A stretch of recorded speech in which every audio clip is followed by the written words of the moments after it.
Hello there, and welcome to the Sleepy Wisdom channel. Tonight, we'll be exploring the world of Shaolin, where physical training became part of a much deeper search for self-mastery. Across many centuries, Shaolin developed into far more than a famous martial tradition. Its teachings examined how attention can shape action and how discipline can change a person from within. Some methods were designed for defense. Others were used to strengthen patience or reveal the habits of the mind. Along the way, Shaolin gathered stories that still challenge what people believe about human ability. Some accounts grew into legend. Others were preserved in temple records and passed through generations of practice. What makes Shaolin so fascinating is the purpose behind the skill. Strength was never meant to stand alone. It had to be guided by restraint and tested by character. If you enjoy these gentle journeys, I invite you to like, subscribe, or share a thought below. It helps others find their way here too, one sleepy soul at a time. But for now, all you need to do is settle in. Let your shoulders relax and notice your eyes grow heavy. And as the day begins to gently fade away, join me as we explore the wisdom of Shaolin together. Let's begin. Shaolin began as a Buddhist monastery, not a school for fighters. When Shaolin first appeared in the 5th century, its purpose was religious practice. The temple was built for Buddhist monks who studied scripture, translated teachings, meditated, and followed strict rules of conduct. Martial arts came later, and even then they were not the center of monastic life. This surprises many people because modern films often present Shaolin as an ancient combat academy with monks training from dawn until night. The historical picture is far more complex. Some monks probably learned practical defense because the temple owned land, stored food, and stood near dangerous travel routes. Others may have brought military skills with them before ordination. Over time, these separate influences developed into a powerful tradition. The remarkable part is that combat methods grew inside a community devoted to reducing anger and attachment. That tension shaped Shaolin's identity. Training was not simply about defeating another person. It became a way to examine fear, pride, impatience, and the desire for control. The monastery did not begin with fighting, yet fighting eventually became one of its most famous paths toward self-knowledge. Its deepest martial lesson is learning when force should not be used. Shaolin traditions often present restraint as a higher achievement than victory.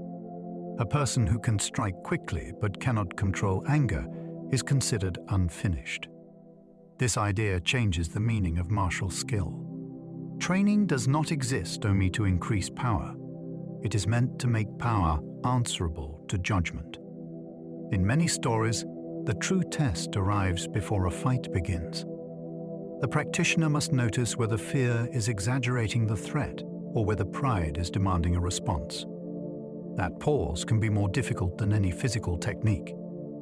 Some legends describe masters who avoided conflict through posture, timing, or a few carefully chosen words. These accounts may have grown in the telling, but the lesson remained clear. The strongest response is not always the most violent one.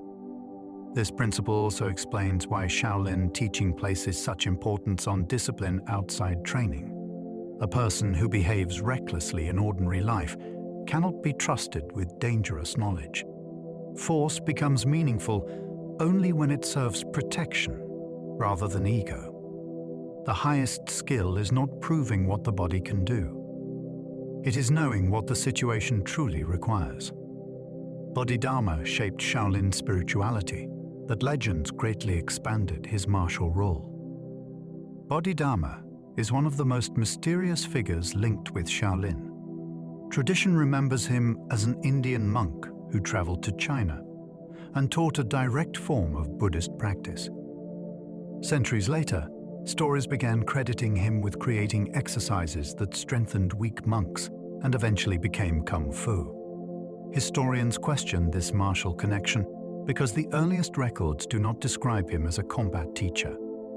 Even so, the legend became enormously influential. It offered a dramatic origin story in which spiritual awakening and physical discipline began with one extraordinary outsider. Some later texts claimed he transmitted secret methods for transforming muscles or changing the body from within. These writings were probably composed long after his lifetime, yet many readers accepted them as ancient revelations. That gap between history and legend is part of Shaolin's fascination. Bodhidharma may not have invented its martial arts, but belief in his role shaped how generations understood them. He became a symbol of relentless practice and independence from empty ritual. The story reveals something important about tradition. A legend can be historically doubtful while still exerting real power over the people who inherit it. Warrior monks once helped an emperor and changed the monastery's destiny. During the early Tang period, Shaolin monks became involved in a political struggle that helped define their public reputation. According to temple records, a group of monks supported Li Shimin before he became one of China's most celebrated emperors. Their assistance was connected to a conflict over a fortified estate near the monastery. Later, tradition transformed the event into the famous story of 13 warrior monks rescuing the future ruler through extraordinary courage and martial skill. The details remain debated, but the imperial reward was real enough to matter. Shaolin gained land, recognition, and protection from the new dynasty. This moment helped connect the monastery with military prestige. It also created a moral puzzle. Buddhist monks were expected to avoid killing, yet these monks had participated in armed conflict.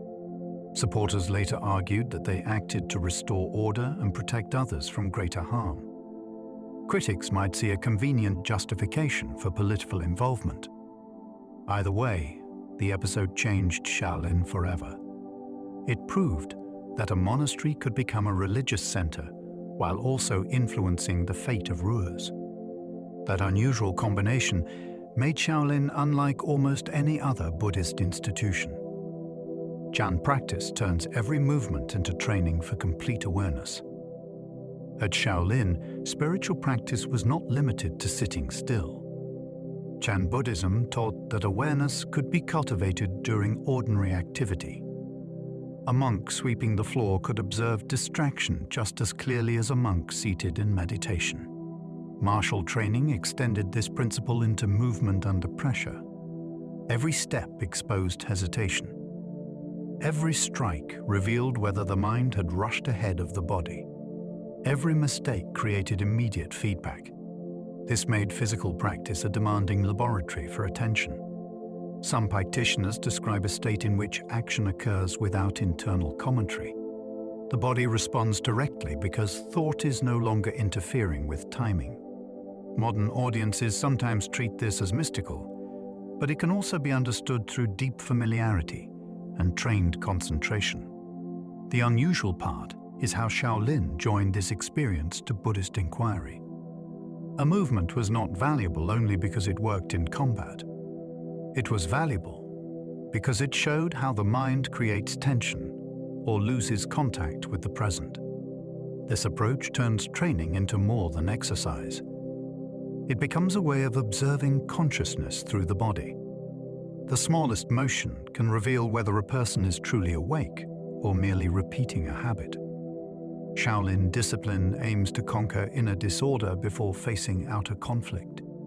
The popular image of Shaolin focuses on dramatic physical feats, but traditional discipline begins with much less glamorous struggles. A practitioner must wake when expected, train when motivation is absent, and continue after progress becomes difficult to see. These routines expose the mind's constant search for comfort. They also reveal how quickly excuses can disguise themselves as reasonable decisions. Shaolin teaching treats this inner resistance as a serious opponent. Anger may appear during practice because the body cannot perform what the mind imagines. Pride may appear when another student advances faster. Fear may appear when a difficult exercise threatens confidence. None of these reactions can be defeated by pretending they do not exist. They must be noticed before they control behavior. This is why discipline is more than obedience to a schedule. It creates repeated opportunities to witness the unstable forces that shape a person's choices. Some teachers say that external conflict becomes easier once inner confusion is understood. The claim is not that training removes every weakness. It teaches the practitioner to recognize weakness early. That recognition can prevent a passing emotion from becoming an irreversible action. Self-command begins long before anyone throws a punch. Some legendary Shaolin abilities begin with ordinary exercises repeated for years. Many Shaolin demonstrations seem impossible when seen without context. Practitioners may balance on narrow supports, absorb heavy impacts, or break solid materials with apparently effortless strikes.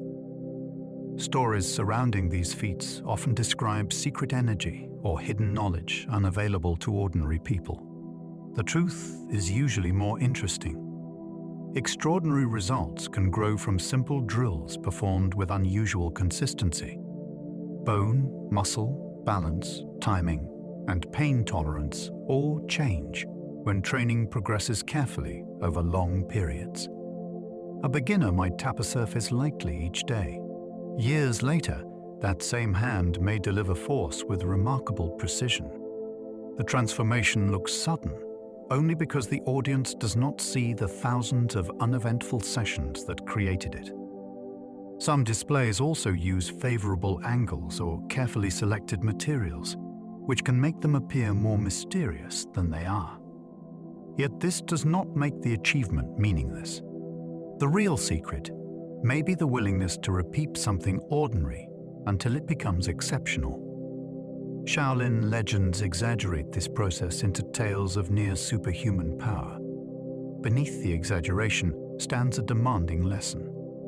Human ability can move far beyond familiar limits when patience lasts longer than doubt. The famous temple has survived persecution, warfare, fire, abandonment, and reinvention. Shaolin's survival is almost as remarkable as its martial reputation. The monastery stood through changing dynasties and periods when political rulers viewed religious institutions with suspicion. At different times, armies moved through the region and local conflicts threatened temple property. Buildings were damaged or destroyed. Monks were scattered. Accounts of total destruction have sometimes been exaggerated, especially in popular stories about secret survivors carrying forbidden martial knowledge across China. Still, the temple endured genuine disasters. One of the most devastating came in the 20th century, when warlord forces burned much of the complex. Important halls and collections were lost. Later, political campaigns placed further pressure on religious life, and for a time, Shaolin seemed reduced to a historical shell. Its revival required reconstruction and a new relationship with tourism, performance, cinema, and global culture. Some people see this modern transformation as preservation. Others believe commercial success has changed the tradition beyond recognition. That argument is part of Shaolin's continuing story. The temple has never remained frozen in one form. Its ability to adapt has repeatedly saved it. Survival required compromise, memory, and the willingness to become something new without entirely forgetting what came before. Real Shaolin Kung Fu unites physical skill with moral responsibility. Traditional Shaolin teaching does not treat technique as morally neutral. A method designed to injure another person carries consequences beyond whether it succeeds. This is why many lineages connect advanced instruction with expectations about character. Students may be judged by patience, honesty, and their conduct toward weaker people. The idea is simple but demanding. Greater ability creates greater responsibility. A practitioner who loses control can cause more harm than someone without training. Shaolin stories often contrast two kinds of fighters. One seeks recognition and uses skill to dominate. The other avoids display and acts only when protection becomes necessary. These stories are not always reliable history, but they preserve an ethical standard. Physical power should be placed under the authority of compassion. This does not mean a practitioner must become passive. Some traditions accept force when escape is impossible, or when another person faces serious danger. The difficult question concerns intention. Is the action meant to stop harm, or is it secretly feeding anger? Shaolin morality demands an honest answer. Technique can be copied in a short time. Responsible judgment takes much longer. That difference separates martial performance from a disciplined way of life. Behind its spectacular movements stands a philosophy of simplicity and self-mastery. Shaolin can appear visually elaborate because its forms include leaps, turns, low stances, and sudden changes of direction. Yet many of its central ideas are surprisingly simple. Keep balance. Protect the body. Move with purpose. Do not waste strength. Remain aware of distance. These principles sound obvious until pressure makes them difficult. A frightened person may hold the breath or tense every muscle. An angry person may overcommit and lose control. Training repeatedly returns the practitioner to basic actions because complexity collapses when the foundation is weak. This is also why masters are often described as making difficult movements look ordinary. Their skill does not depend on visible strain. It comes from removing unnecessary effort. The same philosophy extends beyond combat. A person may create suffering by adding stories to an event before understanding what happened. Shaolin discipline encourages a more direct response. See clearly first, then act. This approach can sound modest beside tales of secret techniques, but it may be the tradition's most radical teaching. Mastery does not always mean gaining more. Sometimes it means removing confusion until the right action becomes obvious. Simplicity is difficult because the ego prefers spectacle. Emperor Shaolin founded the monastery for an Indian Buddhist teacher named Batuo. The origins of Shaolin reach back to the northern Wei dynasty. Emperor Shaolin ordered the construction of the monastery for Batuo, an Indian monk who had traveled to China and gained imperial respect. This happened decades before Bodhidharma became associated with the temple. Batuo therefore stands closer to Shaolin's documented beginning, even though popular culture rarely gives him the same attention. His work centered on Buddhist teaching and translation rather than martial training. The imperial court supported foreign monks because they brought respected texts and new religious authority. Shaolin emerged from this larger exchange between India and China. It was never an isolated creation hidden in the mountains. From the beginning, it belonged to an international movement of ideas. Batuo's disciples later became subjects of remarkable stories, including accounts of unusual strength and extraordinary leaps. These tales may preserve memories of early physical training, or they may simply reflect the way religious biographies celebrated exceptional followers. Either possibility is intriguing. The monastery's first chapter already contained the elements that would define its later reputation. Foreign teachings entered a sacred landscape. Local traditions reshaped them, and history gradually became inseparable from legend. Mount Song was considered sacred long before Shaolin Temple existed. Shaolin was built within a landscape that already carried deep spiritual importance. Mount Song was recognized as the central mountain among China's sacred peaks. Emperors performed rituals there because the location symbolized order and connection between heaven and earthly rule. Taoist practitioners also lived in the region, while older beliefs treated mountains as places where unusual forces gathered. When Buddhist monks arrived, they entered an environment shaped by centuries of religious meaning. This may explain why Shaolin developed such a layered identity. It was not simply a monastery placed in a remote area for convenience. It stood within a symbolic center of the Chinese world. Some modern enthusiasts believe the mountain's geography contributed to the temple's spiritual power. They speak of hidden energy lines or natural fields that affect meditation. There is no firm evidence for these claims, but they show how sacred landscapes continue to inspire speculation. What can be said with confidence is that the mountain influenced Shaolin's atmosphere and prestige. Pilgrims did not approach an ordinary building. They entered a region where rulers, hermits, and seekers had long searched for contact with something greater than daily life. Shaolin means the monastery within the forests of Shaoxi Mountain. The name Shaolin connects the temple directly to its setting. Shao refers to Shaoxi Mountain, while Lin means forest. The phrase describes a monastery located among the wooded slopes near one of Mount Son's principal peaks. This simple meaning is often overlooked because the name has become a global symbol of martial arts. Yet the landscape mattered deeply to monastic life. Forested mountains offered seclusion from crowded political centers.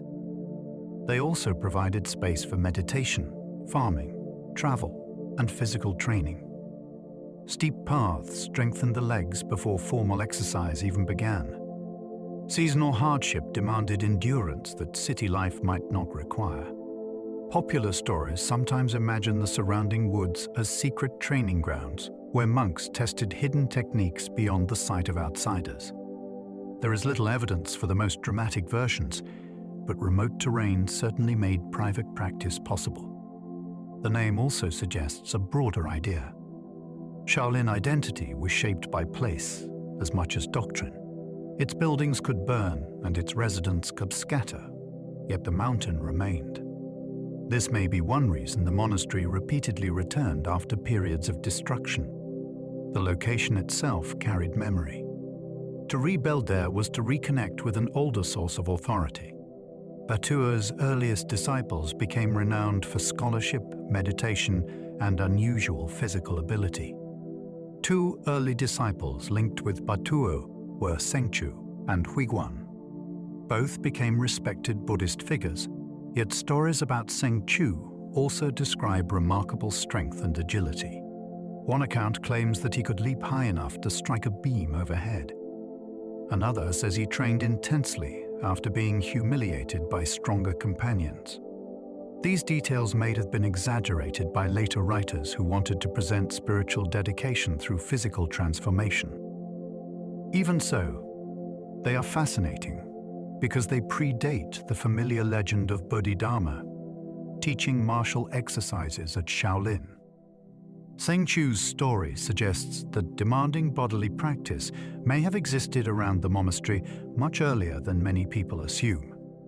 It also reflects an ancient belief that disciplined spiritual life could produce unusual physical results.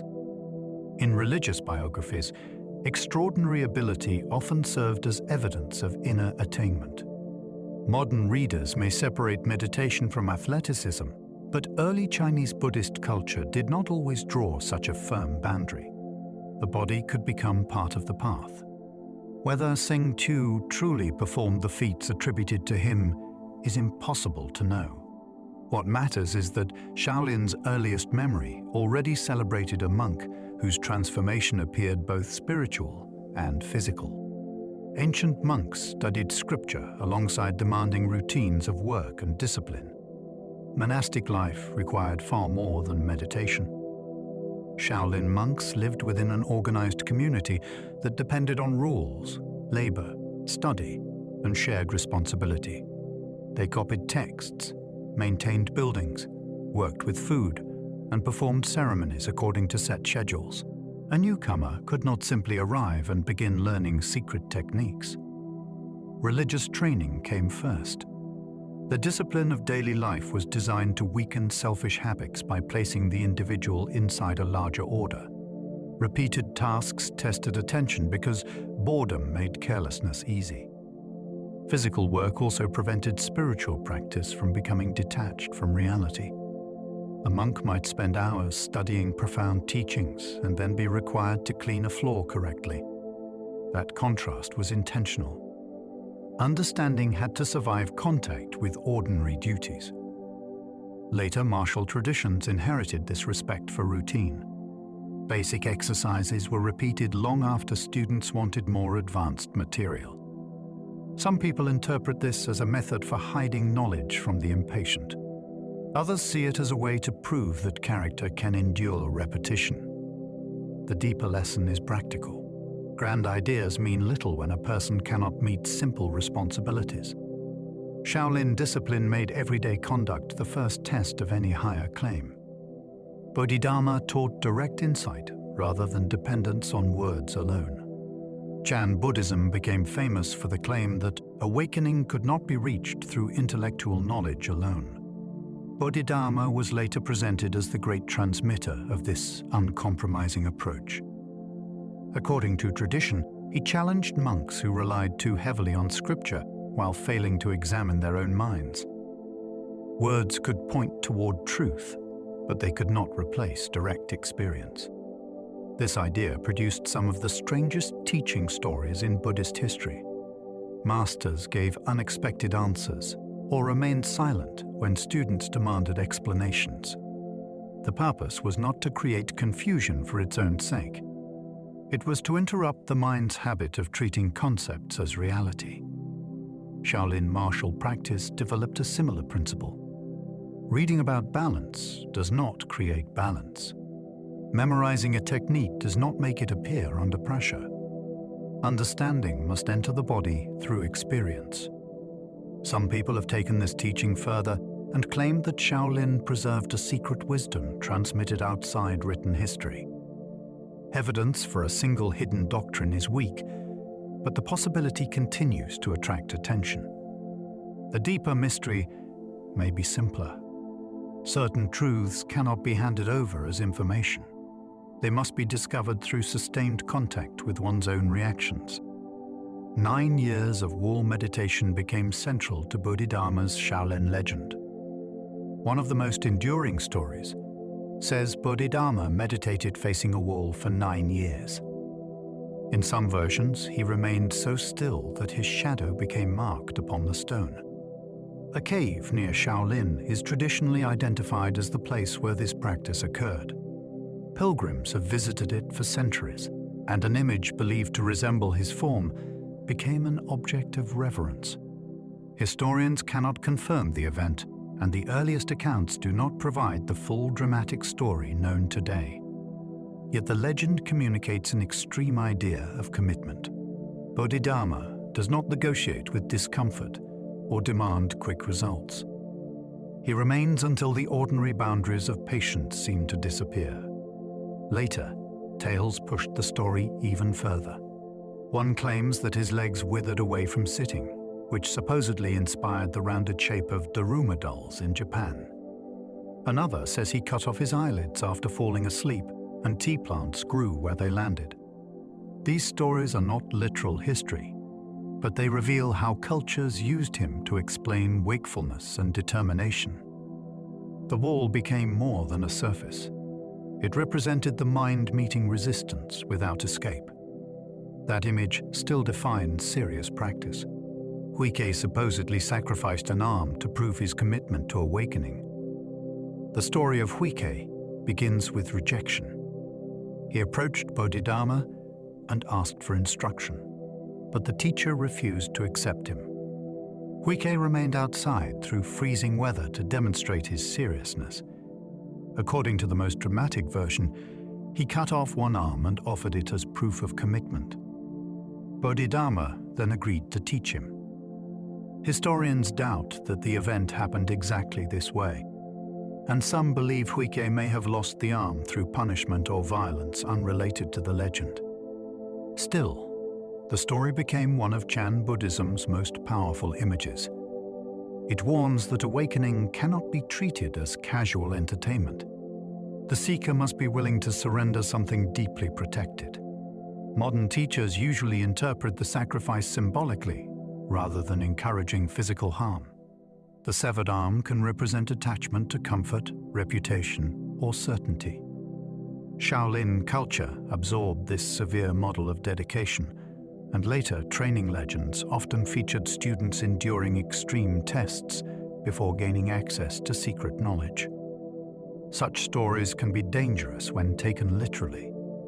Their real value lies in the question they raise. How much inconvenience can a person tolerate before abandoning what they claim to value? Huike's legend refuses an easy answer. Chan teaches that enlightenment can appear within the most ordinary moment. Many people imagine enlightenment as a distant event reserved for extraordinary saints. Chan teaching challenges that assumption. It suggests that clear awareness can emerge during actions that seem completely unimportant. A person may suddenly understand something while hearing a sound or receiving a blunt correction from a teacher. The event itself is not magical. What changes is the way experience is seen. This is why Chan stories often avoid elaborate rituals and focus on direct encounters. A student asks for ultimate truth, and the master points toward a common task. The answer appears almost insulting until the student realizes that the search for something grand has become the obstacle. Shaolin training brought this principle into physical life. A simple stance could reveal impatience more clearly than a philosophical lecture. A missed step could expose distraction instantly. Some people claim that advanced masters could transmit awakening through a shout or sudden strike. These stories are difficult to verify, yet they express Chan's belief that insight can break through without warning. The ordinary moment is not empty. It contains the entire pattern of the mind. Anyone who learns to observe that pattern may discover that the gate was never hidden. Daily labor became spiritual practice when performed with undivided attention. A famous Chan principle declares that a day without work should become a day without food. The saying is linked with monastic communities that treated labor as part of religious discipline rather than a distraction from it. At Shaolin, practical duties supported the temple and tested whether awareness could survive outside formal meditation. Carrying water required balance. Preparing food demanded care. Cleaning revealed whether the mind resisted tasks it considered unimportant. This approach removed the boundary between sacred practice and ordinary effort. A monk who meditated peacefully but complained through every responsibility had not yet understood the teaching. Later, martial traditions adopted the same attitude toward basic drills. Repeated movement could become a form of working meditation when attention remained complete. Some practitioners believe this state produces unusual efficiency because the body stops fighting itself.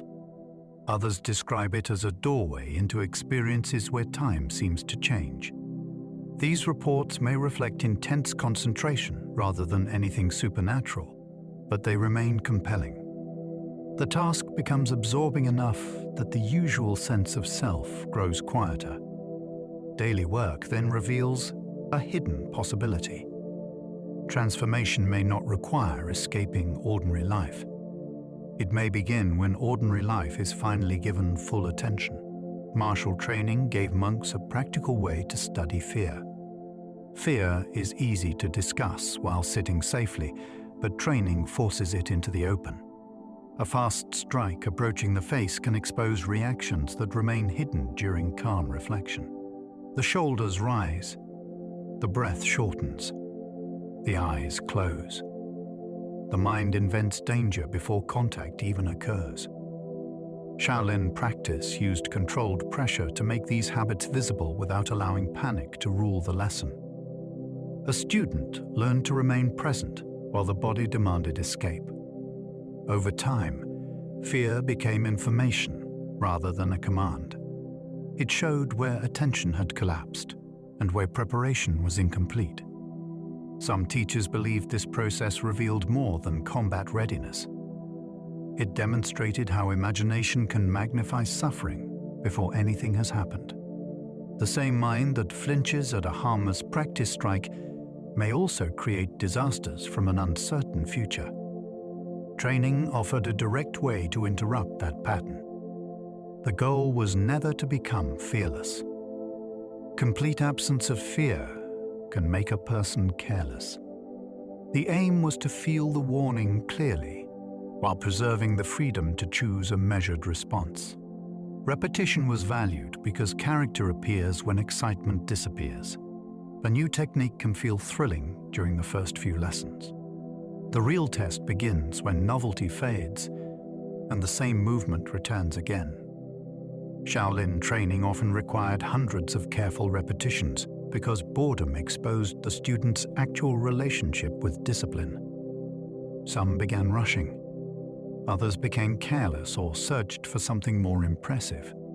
A patient practitioner discovered that no repetition was completely identical. Balance shifted slightly. Timing changed. Tension appeared in a different place. What looked like mindless routine became a detailed investigation. This explains why traditional teachers sometimes withheld advanced material from talented beginners. Natural ability could produce quick results, but it did not prove steadiness. The student who remained attentive after months of basic practice showed something more valuable than speed. That person could continue without constant praise. Repetition also weakened the ego's demand to feel special. Improvement happened through ordinary work that rarely looked dramatic. In that sense, the exercise trained two bodies at once. One was physical. The other was the structure of habit that decides whether a person continues when enthusiasm no longer carries them. Shaolin forms preserve principles inside carefully arranged sequences of movement. A form is often mistaken for a choreographed fight against imaginary opponents. Traditional practitioners understood it as something closer to a physical archive. Each sequence linked posture, direction, rhythm, and tactical intention in a pattern that could survive without written explanation. This mattered in periods when martial knowledge was guarded closely or transmitted through personal instruction. A student could memorize the outer shape, yet still miss the information hidden inside it. One motion might represent a strike in one context and a joint control in another. A turn could teach evasion rather than decoration. Changes in tempo might reveal when to interrupt an opponent instead of matching force directly. Some people believe certain forms contain fragments of older systems that disappeared elsewhere. That possibility is difficult to prove, but it explains why lineages sometimes interpret the same movement differently. The form preserves a structure while teachers preserve the key. Without application, it becomes performance. Without structure, practical knowledge can dissolve within a generation. Shaolin forms survived because they joined memory to movement. The body became the document, and correct practice became the method of reading it. Each traditional posture develops a particular relationship with balance and intention. A stance is not merely a shape held by the legs. It determines how the body receives force and how quickly intention can become action. A low position may create stability, but it can also reduce mobility if held without purpose. A narrow stance can allow speed while making sideways pressure harder to manage. Shaolin training used these differences to teach that no posture is universally correct. Every position solves one problem while creating another. This turned stance practice into a lesson about choice. The student must understand why the body is arranged in a certain way, not simply imitate the outline. Even the direction of the feet can alter how power travels through the hips and spine.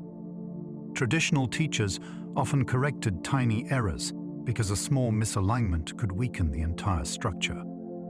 Some practitioners claim that advanced stances also affect the circulation of internal energy.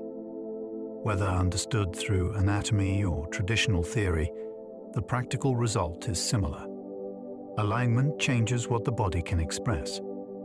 A posture therefore reveals intention before movement begins. It shows whether the practitioner is prepared to advance, absorb, turn, or withdraw. Animal styles study useful strategies rather than simply copying animal appearances.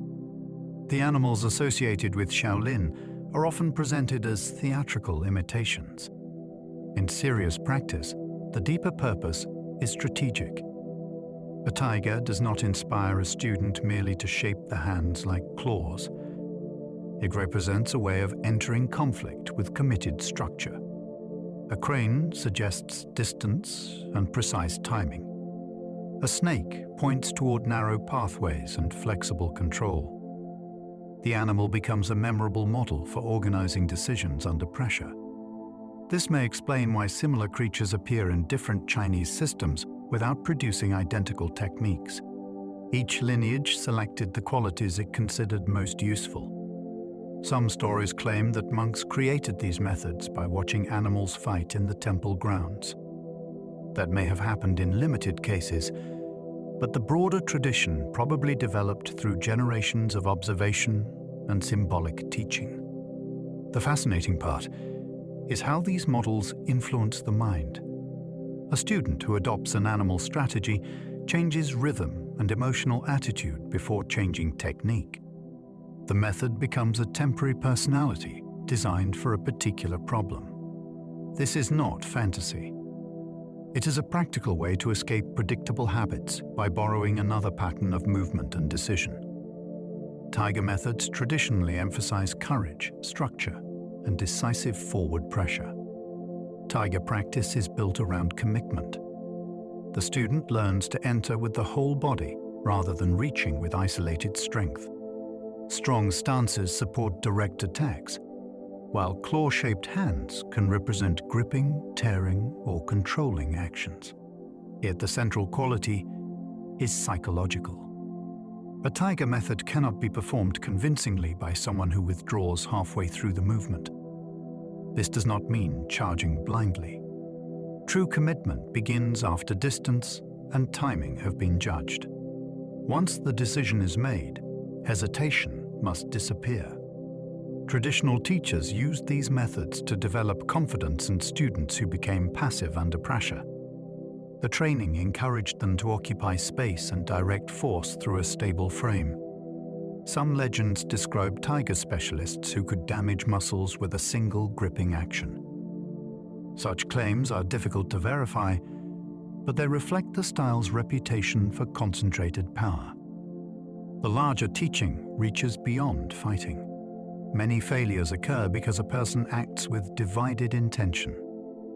One part moves forward while another remains attached to escape. Tiger strategy confronts that split. It asks for a clear decision supported by the entire body.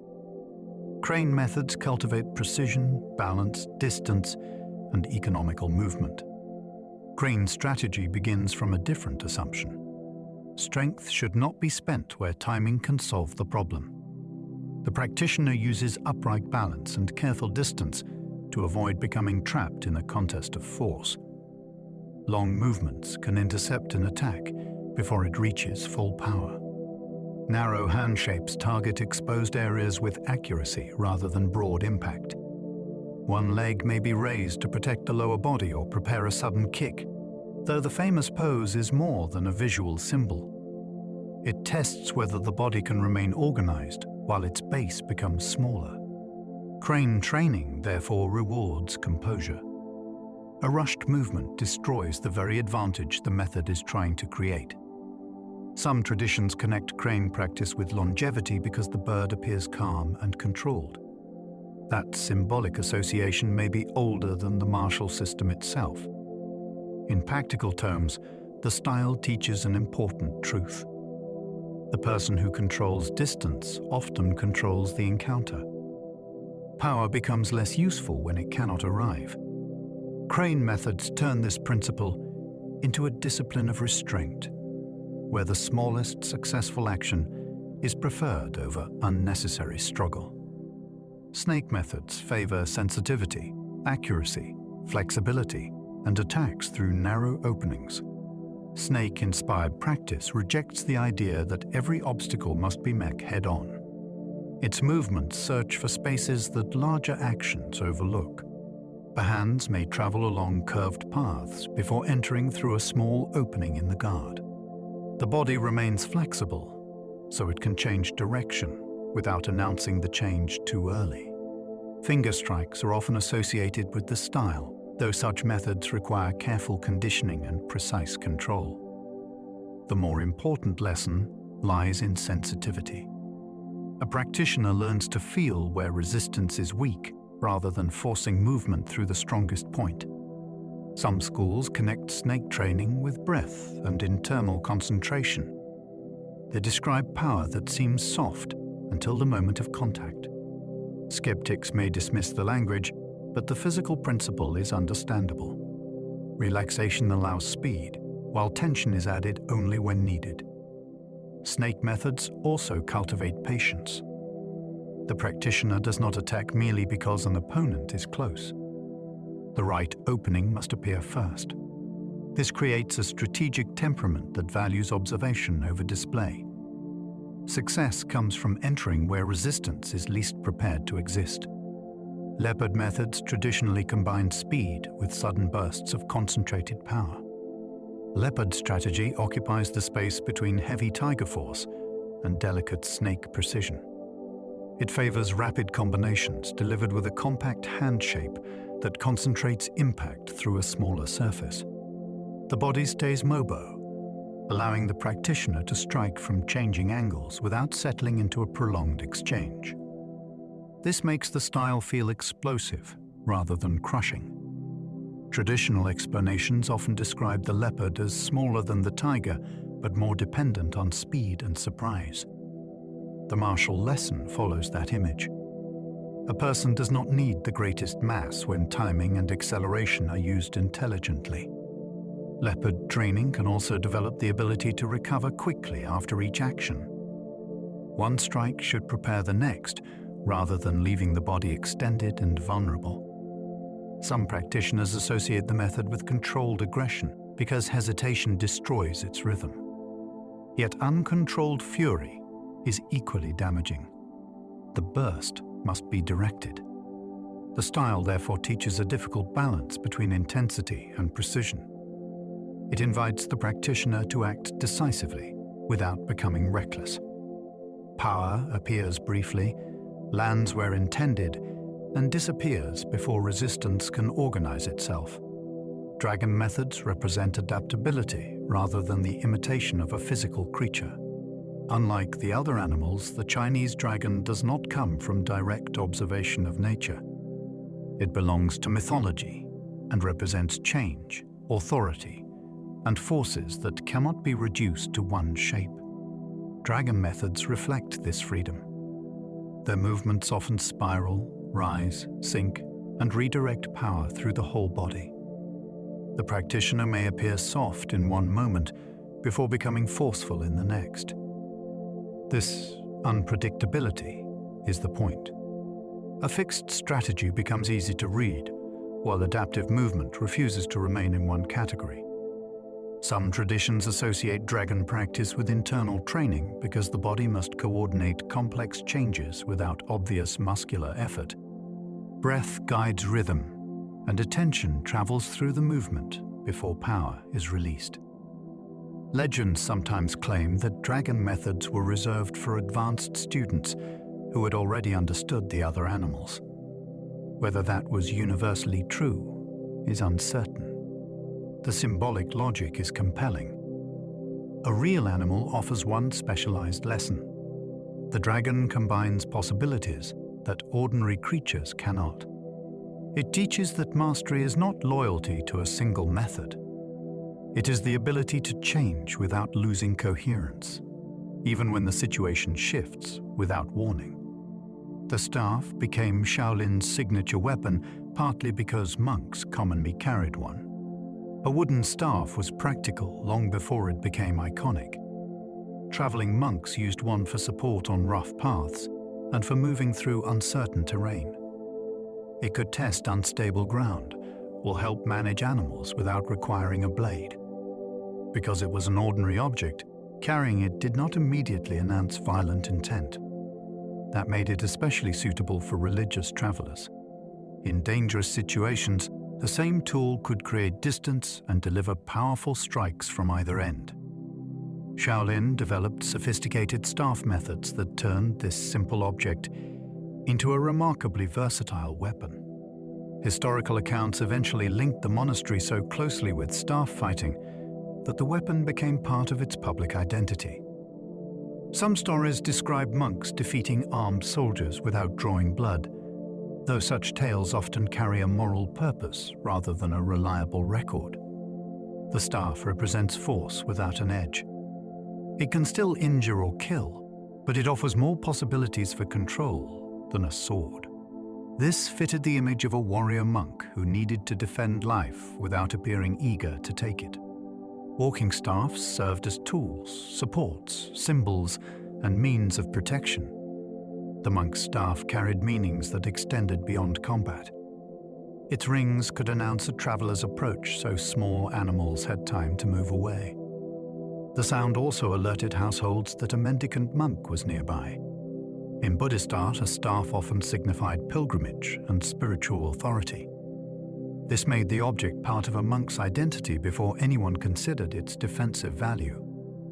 On long journeys, it helped cross streams and steady tired legs. When danger appeared, its length allowed the traveler to keep distance from an attacker or wild animal. Some staffs included metal fittings that increased durability and produced a distinctive sound.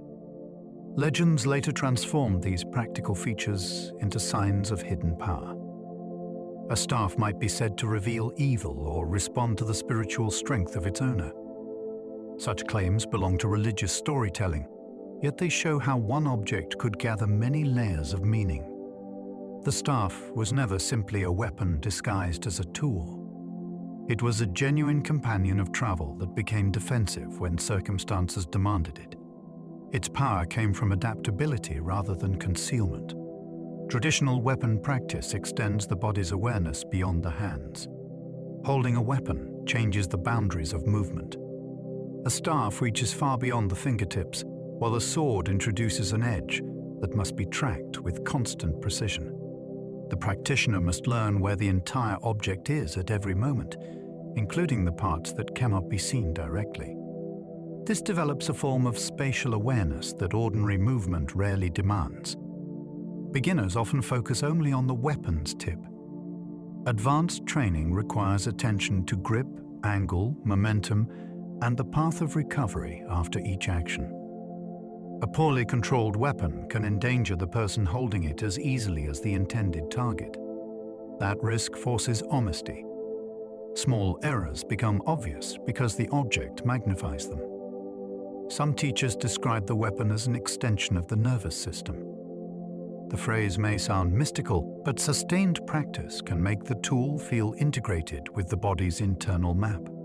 The student no longer moves an object from the outside. Movement begins to include its full length. This experience is one reason weapon practice remains valuable, even when the weapon itself is outdated. It trains awareness to occupy more space than the physical body normally claims. Sword training demands calm judgment because careless movements expose the practitioner immediately. The straight sword is often called a refined weapon, but refinement does not mean softness. Its double edges make every angle significant. A careless grip can turn the blade toward the user during a change of direction. Excessive force can pull the body beyond balance. Because the weapon is light compared with heavier battlefield arms, it rewards timing and precision rather than brute strength. Traditional sword practice therefore became associated with educated warriors and disciplined movement. The practitioner had to remain relaxed enough for speed while preserving exact control. Some legends describe swordsmen who could cut falling leaves or extinguish candles without touching the wick. These stories probably exaggerate real demonstrations of accuracy, yet they capture the weapon's demand for fine judgment. The sword does not forgive emotional rushing. Anger produces wide movements that reveal intention and waste time. Calmness keeps the blade close to useful lines. This is why sword training often appears philosophical in Chinese culture. The weapon becomes a measure of the mind. Every unnecessary motion exposes confusion before the opponent has to do anything at all. Spear practice teaches that small arrows grow dangerous across greater distance. The spear is sometimes called the king of weapons because its reach and speed can dominate open space. Yet that reach also magnifies mistakes. A tiny change near the hands becomes a large movement at the spearhead. If the rear hand lifts too far, the point may miss by an entire body width. Shaolin spear training therefore depends on exact alignment and efficient correction. The practitioner must guide the weapon through a narrow path while controlling its flexible shaft. This creates a distinctive whipping power that can change direction surprisingly late. Historically, the spear was a battlefield weapon rather than a ceremonial object. Its techniques had to work among moving bodies where hesitation could be fatal. Later forms preserved this urgency through rapid thrusts and evasive footwork. Some traditions claim that masters could make the spearhead circle like a living creature before striking through an opening. The image is dramatic, but it describes a real effect produced by coordinated motion. Spear practice teaches that distance is not automatically safety. The longer the tool becomes, the more disciplined the person controlling it must be. Shaolin's chain whip transforms continuous circles into controlled changes of direction. The chain whip is one of the most visually astonishing weapons linked with Chinese martial arts. Several metal sections are joined so the weapon can fold, wrap, and accelerate through circular motion. It can travel around obstacles that would stop a rigid blade. That freedom also makes it extremely difficult to control.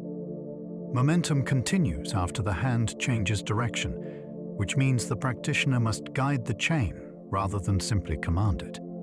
Training begins slowly because one misjudged arc can strike the user.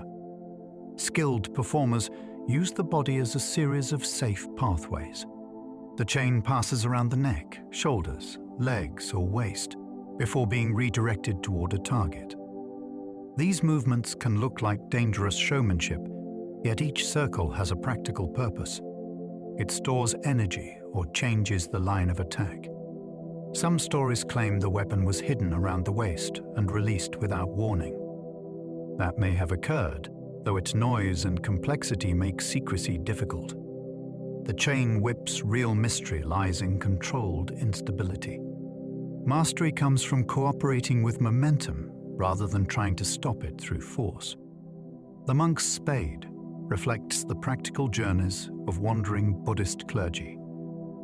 The crescent-shaped monk's spade appears unusual because it combines a broad blade with a curved metal end.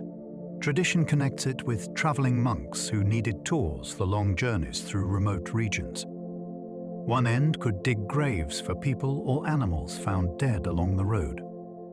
The other could move dangerous creatures without approaching too closely.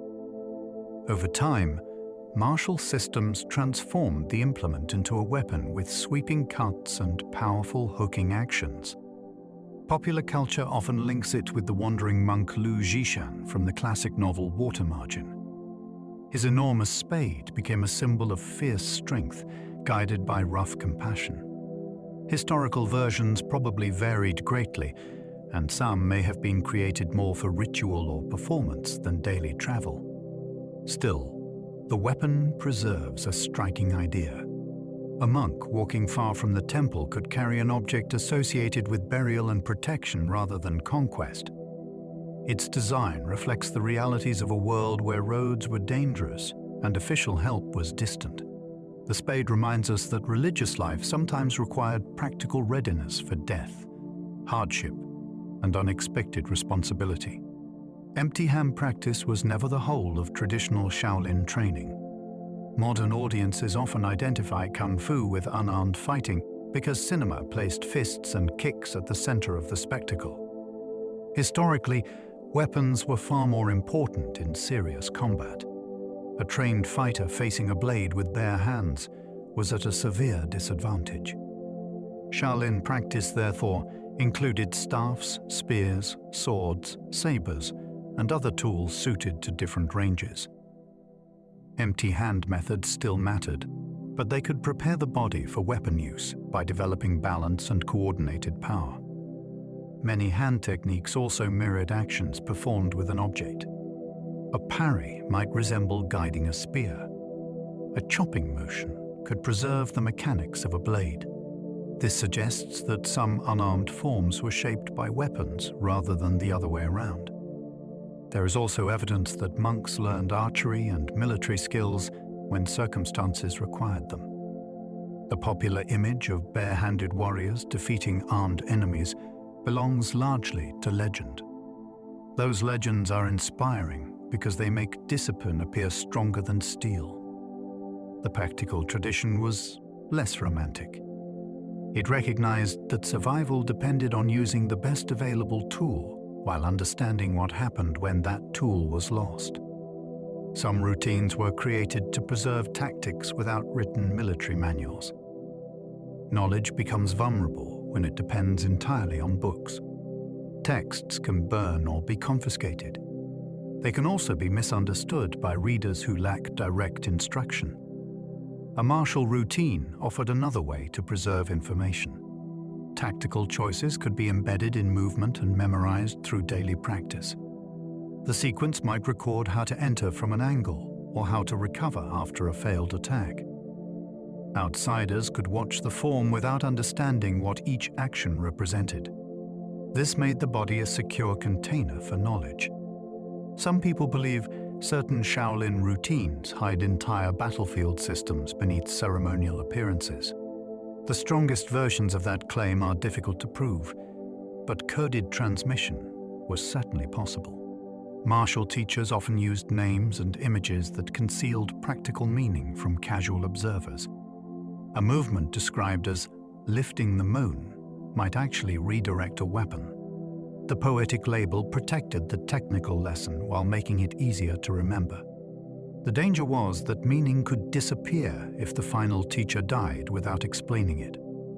A form might survive perfectly while its original purpose vanished. This is why interpretation remains central to traditional practice. Memory can preserve a map even after the destination has been forgotten. Forms can function as libraries whose information must be physically interpreted. A library stores knowledge, but possession does not guarantee understanding. Shaolin forms work in the same way. The movements preserve relationships between distance, timing, leverage, and direction. Yet these principles remain silent until the practitioner tests them with another body. One posture may contain several possible applications depending on where contact occurs. This explains why two experienced teachers can examine the same sequence and discover different uses without either interpretation being meaningless.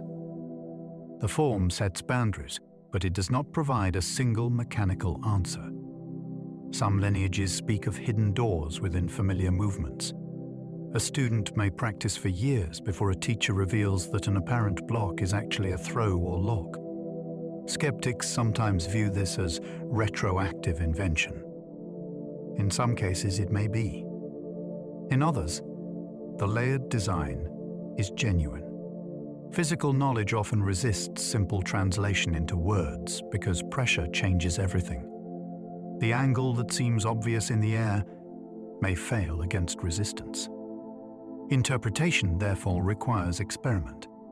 The practitioner reads the form by moving with another person. Each successful application opens a page that cannot be understood by observation alone. A beautiful performance may conceal whether a movement has practical understanding. Shaolin forms can be visually impressive, especially when performed with speed and flexibility.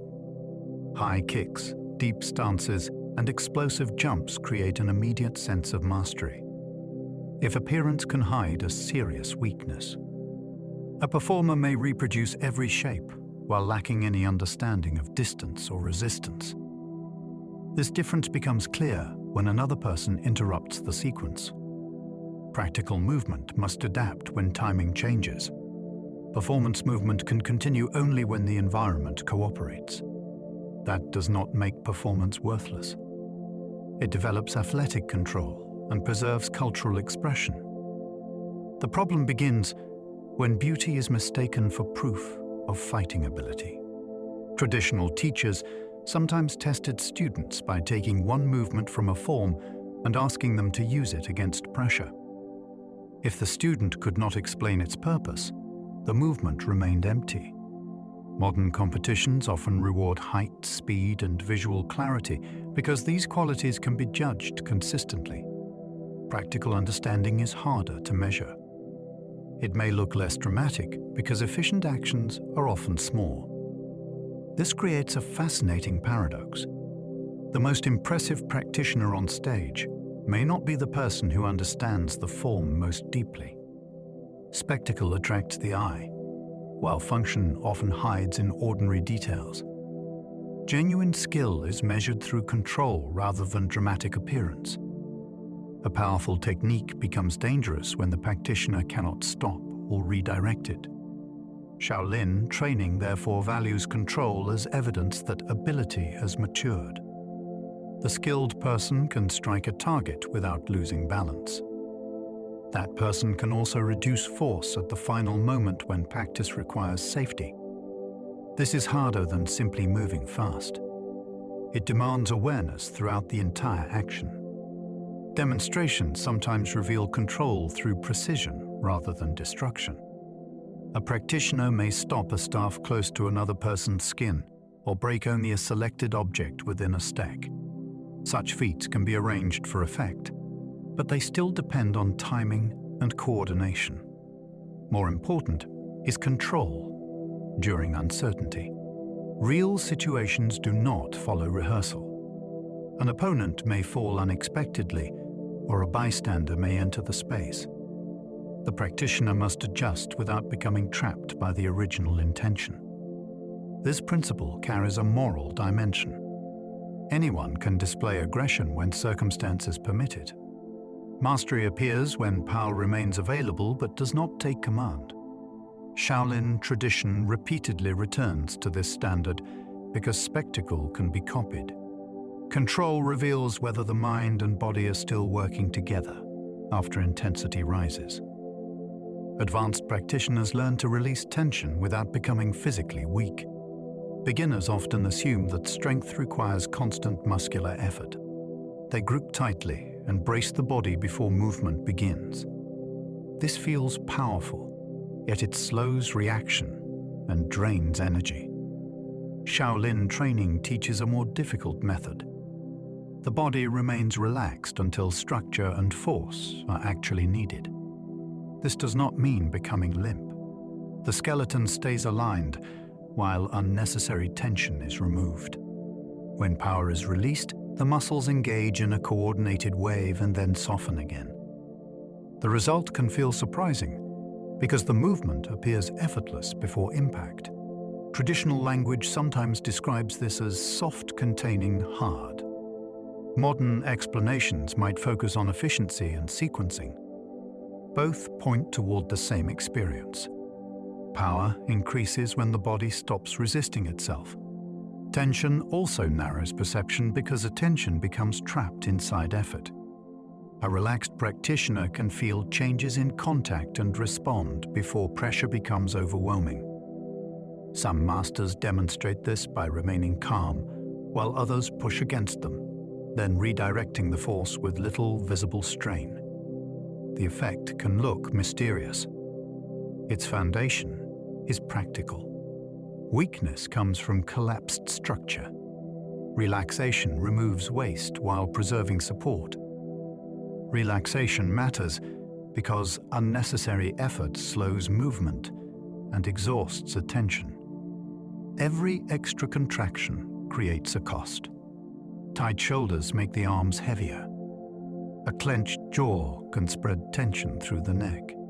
Even the feet may grip the ground so strongly that movement becomes delayed. Shaolin training asks the practitioner to identify these hidden efforts and release them one by one. This can be more challenging than building strength because tension often feels like safety. The body braces when it expects danger. Letting go can seem irresponsible until correct structure replaces that fear. Once unnecessary effort decreases, movement becomes faster without deliberate acceleration. Breathing also becomes easier, which preserves endurance during long practice. There is a mental effect as well. Attention no longer has to monitor every strained muscle. It becomes available for distance and timing. Some practitioners report that the world seems to slow during intense moments. The experience may come from reduced internal noise rather than altered time. The lesson extends beyond martial arts. People often exhaust themselves by applying maximum effort to problems that require sensitivity. Relaxation is not inactivity. It is the removal of force that serves no useful purpose. Shaolin treats that removal as a form of intelligence. Proper breathing links emotional steadiness with efficient physical action. Breath changes immediately when emotion changes. Fear makes it shallow. Anger can make it forceful and irregular. Exhaustion often begins when breathing no longer matches movement. Shaolin training uses this connection deliberately. A practitioner learns when to inhale, when to release air, and how to avoid holding the breath during effort. Correct timing helps stabilize the torso and prevents energy from disappearing too early. It also gives the mind something reliable to follow when pressure rises. Some traditions teach abdominal breathing because it encourages a lower center of attention and reduces tension in the chest. Others use sharp exhalations to support explosive movement. More esoteric systems describe breath as the vehicle of ki and claim that it can direct internal power through the body. The language remains debated, but the training effect is real enough to observe. Controlled breathing can influence arousal and restore composure. This makes it useful before action and after it. The practitioner who recovers the breath often recovers judgment. Shaolin therefore treats respiration as more than a background process. It becomes a bridge between intention, emotion, and physical force. Shaolin training treats posture as a foundation for both power and awareness. Posture determines how force moves through the body before any technique begins. If the spine collapses or the knees lose alignment, power leaks through unstable joints. Shaolin training develops positions that allow the ground to support each action. A strike then becomes more than an arm movement. It begins through the feet and travels upward through coordinated structure. Posture also affects perception. A person who leans too far forward may become mentally committed before the situation is understood. Someone who withdraws the chest may hesitate even when action is necessary. Traditional teachers often corrected the body to influence the mind. An upright position could encourage alertness without aggression. A rooted stance could reduce panic by giving the practitioner a clear physical base. Some systems claim that particular alignments improve the flow of internal energy through channels in the body. Whether interpreted literally or symbolically, the idea reinforces careful organization. The body should not fight against its own design. Posture is therefore not a frozen pose. It is a living arrangement that supports movement and awareness at the same time. Every action inherits the quality of the structure from which it begins. Horse stance practice reveals impatience more quickly than physical weakness. Horse stance looks simple because nothing dramatic happens. The feet spread apart and the knees bend while the torso remains upright. Within a short time, the legs begin to burn and the mind starts bargaining. It asks how long remains or whether the posture is low enough. This is why the exercise became a classic test of discipline. Physical strength matters, but impatience often ends the stance first. The student discovers how quickly discomfort produces excuses. Traditional schools sometimes required long holds before teaching more exciting material. Stories of monks remaining in position for hours are probably exaggerated, yet prolonged practice can create remarkable endurance. It also strengthens the hips and teaches the knees to track safely over the feet. More importantly, the stance removes distraction. There is no complex sequence to hide behind. The practitioner must remain with a single demand, while every instinct seeks change. Some teachers use this moment to examine breathing or tension. The exercise becomes a study of how suffering grows when the mind resists a fixed condition.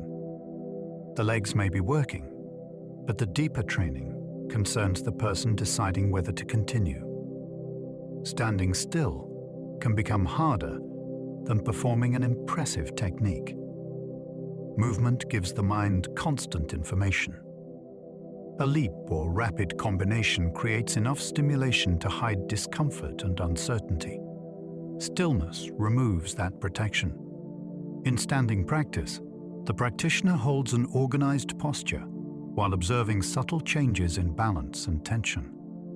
After several minutes, the body begins to shift without permission. One shoulder rises. Weight moves toward the stronger leg. Thoughts become unusually loud because there is nothing external to follow. Some Shaolin-related systems use standing meditation to develop structure and internal awareness. The exercise may appear passive, yet it demands continuous adjustment. The goal is not rigid immobility. It is stable responsiveness. The body remains ready to move in any direction without preparing in advance. Traditional accounts sometimes claim that long-standing practice produces extraordinary rootedness. A master may seem impossible to push despite using little visible effort. Such demonstrations can involve favorable mechanics, but they also reveal how alignment can outperform muscular struggle. Stillness exposes every unnecessary action. That is what makes it difficult. The practitioner cannot distract the audience or the self with speed. Nothing remains except posture, breath, and the truth of what the body is doing. Balance improves when the mind stops rushing ahead of the body. Losing balance often begins before the foot slips. The mind reaches for the next action while the body is still completing the present one. Shaolin training slows this process enough for the practitioner to feel it. A kick cannot be controlled if attention has already moved toward landing. A turn becomes unstable when the eyes and hips disagree about direction. By keeping awareness with each stage, movement becomes smoother and recovery becomes faster. This principle is especially clear in one-legged postures. The student may possess enough strength, yet fall because anticipation creates tension. Some teachers instruct practitioners to settle attention into the supporting foot. Others use a fixed visual point to reduce unnecessary movement. The methods differ, but the lesson remains consistent. Balance is not merely a function of muscles and the inner ear. It is also influenced by where attention is placed. Under stress, people mentally leave the present because they want certainty about what happens next. That desire makes the body less reliable. Shaolin balance practice teaches a quieter form of confidence. Complete the movement that exists now. The next movement becomes easier when it is not forced to arrive early. Footwork determines whether strength arrives at the correct place and moment. A powerful strike means little if the body is too far away or facing the wrong direction. Footwork solves this problem by organizing distance before force is released. Shaolin systems train steps that advance, retreat, angle, and turn without crossing the legs carelessly. Each step changes the relationship between both practitioners. A small shift can make an attack miss while placing the defender in a stronger position. This is why experienced fighters often watch the hips or feet rather than the hands. The lower body reveals where movement can truly go. Footwork also allows a smaller person to avoid meeting strength directly. By moving off the line, the practitioner changes the problem instead of trying to overpower it. Traditional forms sometimes hide these steps beneath dramatic hand techniques, but the hands cannot succeed without the base. Some teachers say that the feet carry strategy, while the hands carry its result. The phrase captures an important truth. Victory is often decided before contact through position alone. Strength becomes useful only when it reaches the right place at the right moment. Footwork is how the body earns that opportunity. Powerful strikes begin through coordinated structure rather than arm strength alone. A hard strike does not start in the fist. It begins where the body meets the ground. The feet create pressure, the legs drive, the hips turn, and the torso transfers that force into the arm. When these parts arrive together, even a compact motion can produce surprising impact. Shaolin training often breaks this chain into smaller pieces so students can feel where power is being lost. A shoulder that rises too early can disconnect the arm. A weak stance can make the body recoil instead of sending force forward. This is why a muscular beginner may strike less effectively than a smaller practitioner with better coordination. Some demonstrations seem mysterious because the movement appears too short to create much power. The explanation often lies in timing. The whole frame contributes within a fraction of a second. Traditional teachers sometimes describe this as releasing force from the ground or sending energy through the bones. Whatever language is used, the principle is practical. Power does not belong to one muscle. It appears when the entire body agrees on one direction at one moment. Traditional conditioning gradually strengthens vulnerable areas through careful, progressive practice.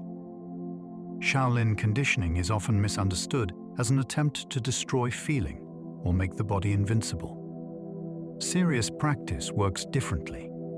The body is exposed to small amounts of stress, then given time to recover and adapt. Hands may strike padded surfaces before harder materials are introduced. Forearms may meet controlled contact before heavier impact is attempted. The process can strengthen tissue and improve confidence, but only when progression is slow. Rushing creates damage rather than ability. Old stories celebrate monks who trained against trees or stone until their limbs became weapons. Some versions are probably exaggerated, yet they preserve the idea that extraordinary resilience develops through gradual hardship. Traditional teachers also watched for swelling, numbness, and changes in movement. These were warnings rather than badges of honor. The goal was to prepare the body for contact while preserving its usefulness. Good conditioning increased reliability. Bad conditioning merely hid injury beneath pride. This distinction matters because spectacular demonstrations can tempt students to imitate the final result without understanding the years of preparation behind it. The body can adapt, but it still obeys limits. Iron palm training requires patience because reckless practice can cause lasting injury. Iron palm is surrounded by stories of practitioners breaking bricks or delivering devastating blows with an open hand. The name suggests hardness, yet traditional training depends on restraint. Beginners often strike bags filled with soft material before moving toward denser contents. The hand is aligned carefully so force passes through the structure instead of damaging small joints. Some systems use herbal preparations after practice to reduce soreness and encourage recovery. Others combine striking with breathing exercises and concentrated attention.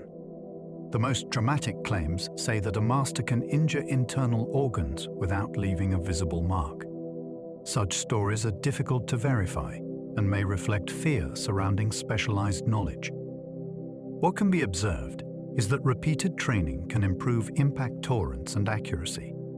The danger lies in believing that pain proves progress. Damaged nerves may reduce sensation, but numbness is not mastery. It can hide injuries that worsen over time.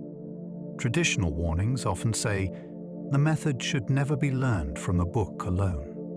Whether that caution protects genuine secrets or simply prevents foolish practice, its wisdom is clear.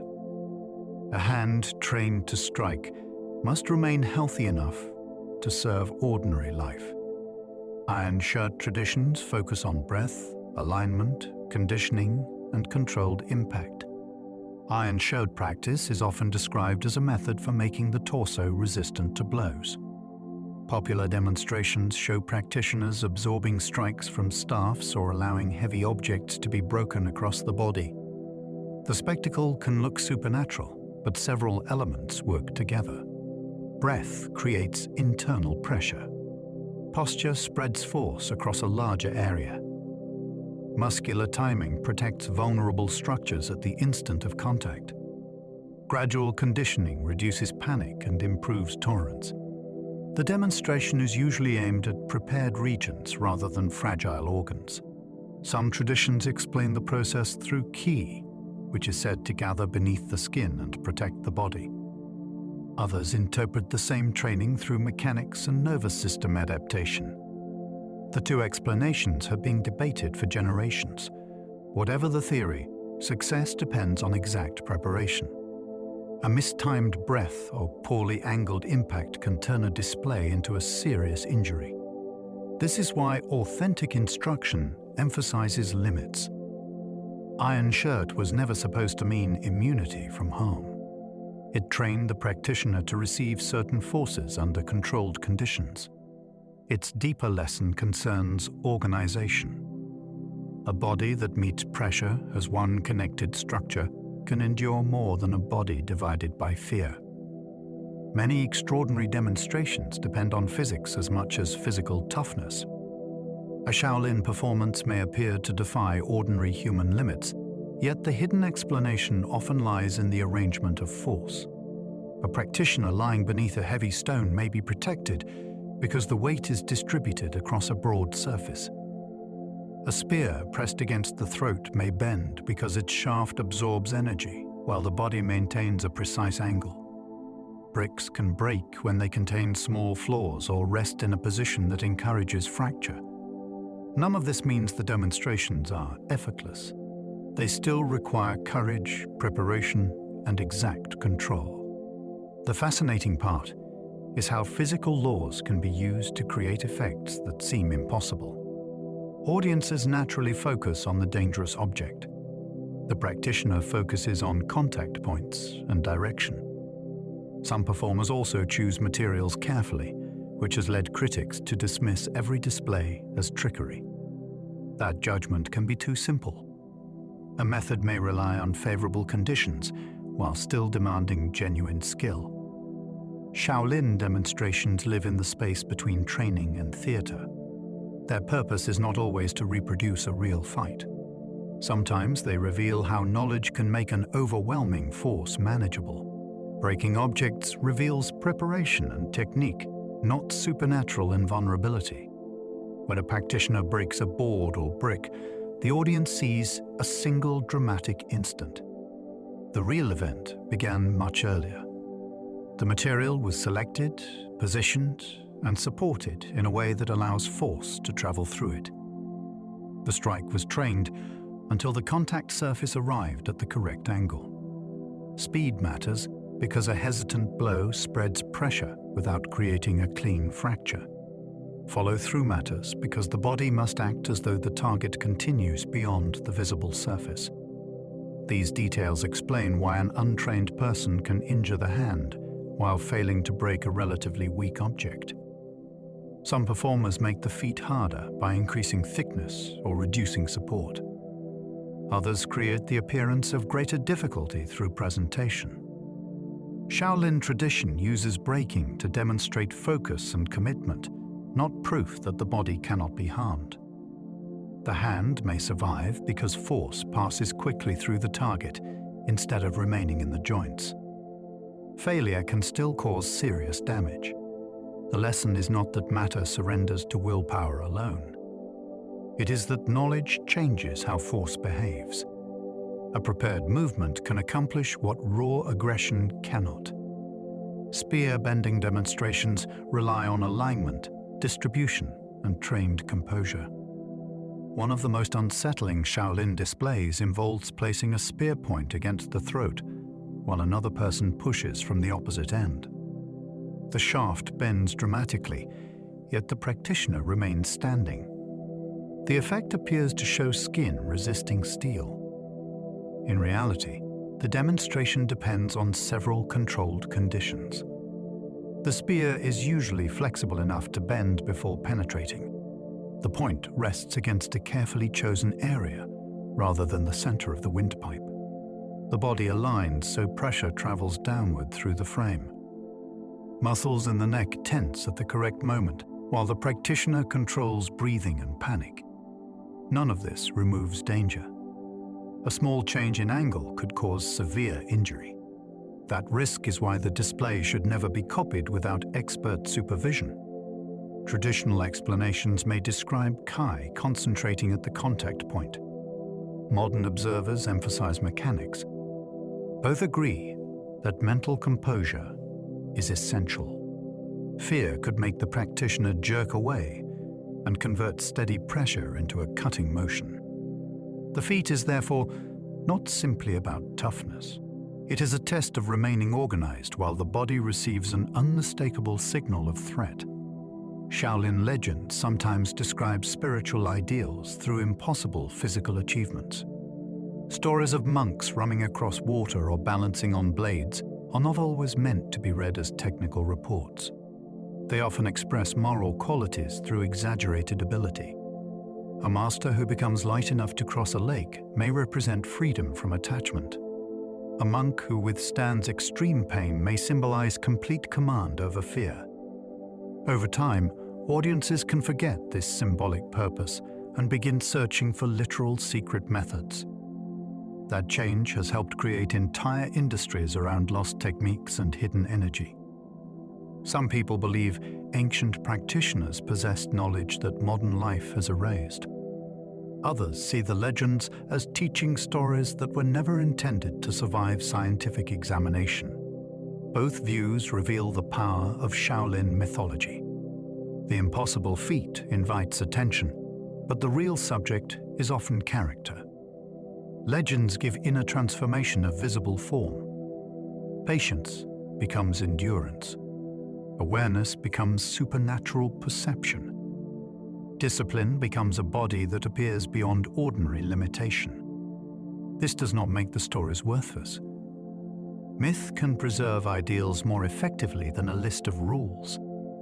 The danger begins when symbolism is used to justify unsafe practice or false claims. A legend can guide the imagination without becoming a laboratory result. Modern audiences often mistake symbolic stories for literal training records. Ancient martial tales were shaped by religion, theater, folklore, and the needs of each generation. A story about a monk defeating an army may have been designed to praise courage rather than record exact numbers. An account of secret power might describe spiritual authority through the language of combat. Modern readers often approach these stories as though they were witness statements. This creates endless searches for missing manuals or suppressed methods. The temptation is understandable. A literal secret feels more exciting than a symbolic lesson. Its symbolism can carry information that history cannot. It shows what a community admired and what kind of person it hoped to create. Shaolin stories repeatedly reward humility and disciplined action. They punish arrogance, even when the arrogant fighter possesses great skill. These patterns matter more than whether every duel happened. Some legends may contain fragments of real events, but those fragments were shaped by retelling. Each generation polished the story until it served a clearer purpose. The wise listener can enjoy the mystery without surrendering judgment. Literal belief is not the only form of respect. Sometimes a story becomes more useful when its deeper function is recognized. Historical evidence separates Shaolin tradition from later inventions and popular mythology. The Shaolin story becomes more interesting when documents are compared with legend. Stone inscriptions record land grants and political events. Monastic biographies describe religious teachers. Military texts mention weapons and tactics. These sources do not confirm every famous story, yet they reveal a tradition that changed repeatedly. Some practices presented today as ancient may have developed much later. Certain tales about temple destruction appeared generations after the events they claimed to describe. Secret societies also borrowed Shaolin imagery because the name carried authority. This does not mean everything outside the documents is false. Oral traditions can preserve details that official records ignore. The challenge is deciding where memory ends and invention begins. Some people suspect that governments or rival schools deliberately erased inconvenient parts of Shaolin history. Evidence for a complete hidden record has never appeared, but gaps in surviving material leave room for speculation. Historical research does not destroy mystery. It shows where the mystery actually lives. The verified story contains emperors, warfare, religious conflict, commercial reinvention, and remarkable cultural survival. Shaolin does not need every legend to be literal. Its real history is already stranger than the simplified version. The monastery's oldest surviving records were carved into stone rather than paper. Paper can burn or decay, but stone can outlast the people who shaped it. Shaolin steels preserve some of the clearest evidence about the monastery's past. These carved monuments record imperial gifts, legal decisions, rebuilding efforts, and the names of important visitors. They stand like public memory made physical. A ruler could use a stele to announce protection. A donor could secure lasting recognition. Monks could preserve an account that later generations would find difficult to alter quietly. This makes stone especially valuable when written histories disagree. The carvings still require interpretation because official language can exaggerate loyalty or success. Even so, they anchor the Shaolin story to specific moments. One famous inscription helped preserve the account of monks supporting Li Shimin. Without it, the event might have survived only as folklore. Some people wonder whether other stones remain buried or overlooked in the region. A single discovery could change how scholars understand the temple's role. The possibility is not absurd. Monasteries were rebuilt many times, and old materials were often reused. Shaolin's history may still be waiting inside walls or beneath courtyards. Stone inscriptions preserve donations, disputes, imperial favors, and forgotten community events. The grand legends of Shaolin often overshadow the ordinary matters that allowed the temple to survive. Inscriptions reveal negotiations over land and water. They record gifts from officials who wanted religious merit or political influence. They describe repairs after damage and decisions made during disputes with neighboring communities. These details show that the monastery was not isolated from worldly concerns. It owned property and relied on legal protection. It also had to defend its rights within changing systems of power. A single boundary disagreement could threaten food supplies more seriously than a famous duel. This practical history explains why monks sometimes maintained relationships with rulers and military figures. Spiritual independence still required material security. The stones also preserve names that would otherwise be lost. Local patrons and minor officials appear beside celebrated leaders. Their involvement reminds us that Shaolin was built through countless acts that never entered popular mythology. Some inscriptions may even contain deliberate omissions designed to protect reputations. Official memory always has an agenda. By reading what was included and what was avoided, historians can glimpse tensions beneath the polished surface. Stone records do not merely confirm history. They reveal how Shaolin wanted history to remember it. Shaolin's famous warrior monks first enter reliable history during the Tang dynasty. Before the Tang period, stories connect Shaolin with strong or agile monks, but evidence for an organized fighting force remains uncertain. The record becomes clearer during the struggle that helped establish Li Shimin's power. Monks associated with the temple took part in a conflict over strategic land and supported the future emperor's cause. Their action was later celebrated as proof of Shaolin's martial importance. This moment matters because it shifts warrior monks from legend into documented political history. Yet the evidence does not describe a vast army of shaved-headed masters performing elaborate kung fu. They may have fought like trained men of their time with practical weapons and local knowledge. Their effectiveness could have come from controlling terrain rather than possessing secret techniques. Later generations expanded the event until it resembled the martial epics people now expect. The historical core remains extraordinary. A Buddhist monastery became involved in the rise of one of China's greatest dynasties. That choice brought reward, but it also tied Shaolin's future to imperial power. The warrior monk was no longer merely a figure of folklore. He had become part of the political order. 13 monks became legendary for helping Li Shimin before he became emperor. The number 13 became inseparable from Shaolin's most famous political legend. According to later accounts, a small group of monks intervened at a crucial moment and helped Li Shimin defeat his enemies. Their names were preserved, and the story grew into a tale of loyalty rewarded by an emperor. Some versions claim the monks rescued him personally. Others describe their role in capturing a strategic enemy. The surviving evidence supports monastic assistance, but not every dramatic detail. Why 13 became the fixed number remains uncertain.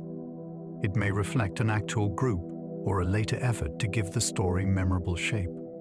In popular culture, the 13 monks became symbols of impossible courage. Films transformed them into elite fighters who changed history through skill alone. The reality may have involved local alliances and knowledge of the terrain. That version is less cinematic, but no less significant.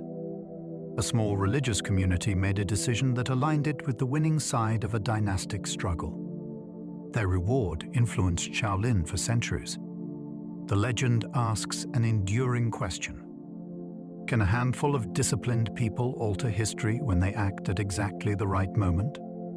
Imperial recognition brought Shaolin land, status, and enduring martial prestige. After Li Shimin became emperor, Shaolin benefited from its earlier support. The temple received confirmation of property and gained a reputation for loyal service. Imperial favor was more than an honor. It could protect land from rivals and strengthen the monastery's position during legal disputes. It also gave Shaolin a story that few other temples could claim. Its monks had not merely prayed for the dynasty, they had helped shape its rise. This connection increased the prestige of their martial activity, even if the scale of that activity was later exaggerated. Official recognition can transform memory. Once rulers approved the story, later generations treated it as part of the temple's identity. Some people suspect that Shaolin cultivated the warrior image because it attracted protection and donations. That may be partly true. Religious institutions have always understood the value of a powerful reputation. Yet prestige also carried risk. A monastery known for fighting could attract political suspicion during unstable periods. The same legend that protected Shaolin under one ruler might threaten it under another. Imperial favor was never permanent.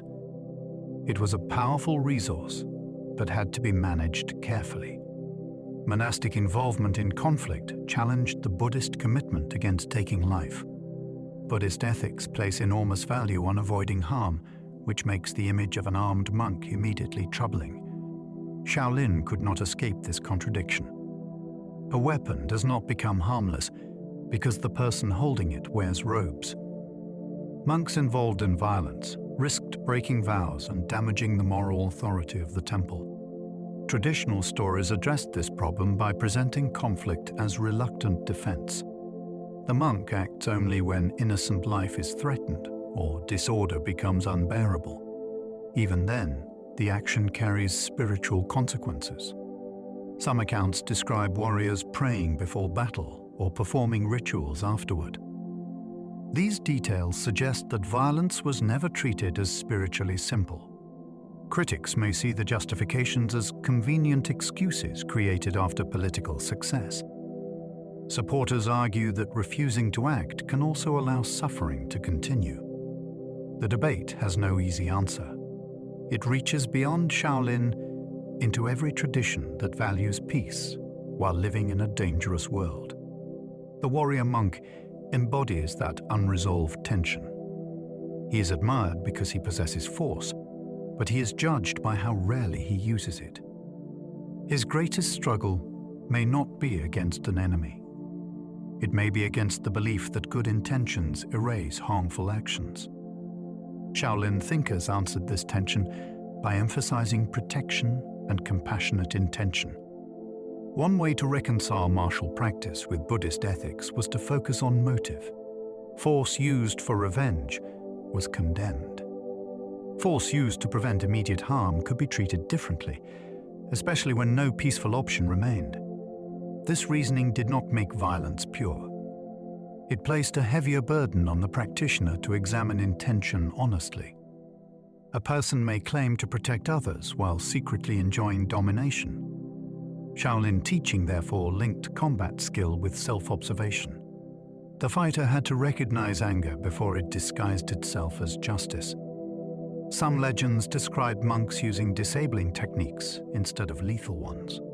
Others show them accepting injury rather than escalating a conflict. These stories may idealize behavior, but they define the moral standard. Compassion was not supposed to mean weakness. It meant caring about every person affected by the encounter, including the aggressor. That is an extremely demanding principle under pressure.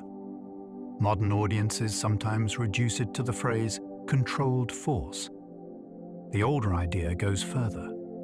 The practitioner should act with the least harm necessary and stop when danger ends. Victory becomes morally questionable if punishment continues after protection has been achieved. Violence performed without hatred was still treated as morally dangerous. A calm mind does not automatically make a harmful action acceptable. Shaolin ethics recognized that consequences matter alongside intention. A practitioner might strike without anger and still cause permanent damage. This is why emotional control was only one part of moral responsibility. The situation had to justify action, and the response had to remain proportionate. Later storytellers sometimes portrayed enlightened masters as beyond ordinary morality. Their actions were assumed to be correct because their minds were pure. That idea can become dangerous when used to excuse authority. Serious Buddhist thought is more cautious. Even a disciplined person can misjudge a threat. Even compassionate force can create suffering that spreads far beyond the original event. Shaolin's association with violence therefore required constant reflection. The warrior monk could not rely on calmness as proof of innocence.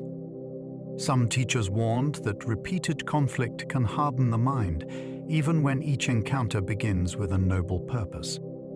Skill creates temptation because it makes action easier. Restraint must grow at the same pace. The lesson is unsettling, but important. Hatred is not the only path to harm. Certainty can become equally dangerous when it stops a person from questioning the cost. Self-defense demanded restraint because victory could strengthen pride instead of wisdom. Winning a fight can teach the wrong lesson. The practitioner may believe success proves superior character when it only proves better timing or greater experience. Shaolin teachers warned that victory can feed the ego more effectively than praise. The body remembers the feeling of control and begins searching for another chance to experience it. This is especially dangerous for someone who claims to train for self-defense. A person may start interpreting minor disrespect as a threat because conflict now offers an opportunity to display ability. Restraint prevents this shift. The practitioner must ask whether escape is possible and whether intervention is necessary. These questions protect others, but they also protect the fighter from becoming dependent on triumph. Traditional stories often show arrogant students defeated after misusing their skill. The lesson is predictable because the danger is real. Martial competence can create false confidence outside the conditions where it was developed. A successful technique does not make someone wise. It only reveals that one action worked once. Shaolin discipline tries to separate ability from identity. The practitioner may possess skill, but must never believe that skill grants the right to seek victory. The greatest opponent in Shaolin teaching is often the uncontrolled self. An external enemy appears clearly, but inner impulses can speak in the practitioner's own voice. Laziness says rest is deserved. Pride says correction is unnecessary. Anger says immediate action is justice. Fear says retreat is the only safe choice. Shaolin training turns these reactions into objects of study. The student cannot remove them through one dramatic breakthrough. They return in different forms as skill develops. Success may weaken one insecurity while creating another. This is why self-mastery is never presented as permanent possession. It requires attention each time the mind begins moving toward habit. Some stories describe masters who could defeat many attackers but remained vulnerable to vanity. Their failure carried a warning. Physical excellence can coexist with serious inner disorder. The uncontrolled self is dangerous because it uses every new ability for its own protection. It can turn discipline into superiority and humility into performance. Shaolin wisdom asks the practitioner to notice this process before it becomes identity. No audience applauds that victory. No broken object proves it happened. Yet without it, every external achievement remains unstable. The person who cannot govern impulse is still being governed, no matter how powerful the body becomes. Anger narrows perception before it ever increases useful strength. Anger can create a brief surge of energy, which is why people mistake it for power. The body tightens and attention locks onto the source of offense. This feels decisive, but it reduces the amount of information being processed. Distance may be judged poorly. Other people in the space may disappear from awareness. The angry person becomes committed to one interpretation before the situation is understood. Shaolin practice exposes this weakness through controlled sparring. A student who becomes frustrated starts telegraphing attacks and ignoring openings. The opponent does not need greater strength. Patience becomes enough. Traditional teachers sometimes provoked advanced students deliberately to see whether skill survived insult. The test was not about politeness. It measured whether emotion could seize control of movement. Some legends claim that masters could sense anger before an attack began because the body revealed intention through posture and breath. This may sound mystical, but emotional tension does create visible changes. Anger announces itself. The lesson is not that anger must never arise. It is that anger should not be trusted with strategy. It provides urgency while stealing the clarity needed to use that urgency well. Fear becomes manageable when examined through breath and deliberate movement. Fear grows quickly when the body's reactions are treated as proof that disaster is certain. A racing heart feels like confirmation of danger. Shallow breathing makes the threat seem even larger. Shaolin training interrupts this cycle by giving the practitioner a physical task. The feet settle. The breath lengthens. The eyes remain open. Movement follows a known pattern instead of panic. These actions do not remove the threat, but they restore participation. The person is no longer being carried by the reaction. Some schools use repeated exposure to controlled pressure, so the nervous system learns that discomfort can be endured without collapse. The method resembles a conversation with fear conducted through the body. Each successful repetition says that alarm is not the same as helplessness. Traditional language may describe this as gathering the spirit or sinking energy to the center. Modern language may speak of regulation. The experience is similar. Attention returns from imagined outcomes to immediate action. Fear then becomes specific. A specific fear can be assessed, while a vague fear seems limitless. Shaolin practice makes the unknown smaller by turning it into the next breath and the next deliberate step. Courage means acting clearly, while fear remains present in the body. Shaolin teaching does not define courage as the absence of fear. A person who feels nothing may simply fail to understand the danger. Courage appears when awareness remains clear despite the body's alarm.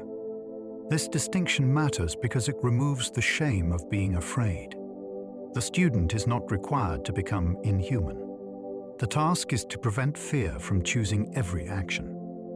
In traditional stories, brave monks often acknowledged danger before moving toward it.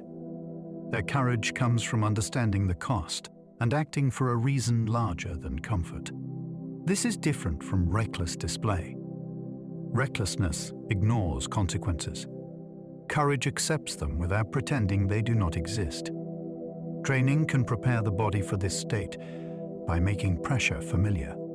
Yet no exercise can guarantee bravery in every situation. Context changes, and personal limits remain real. Shaolin wisdom therefore treats courage as a decision renewed in the moment.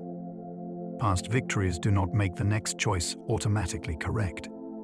The practitioner must see what is happening now. True courage may involve intervention.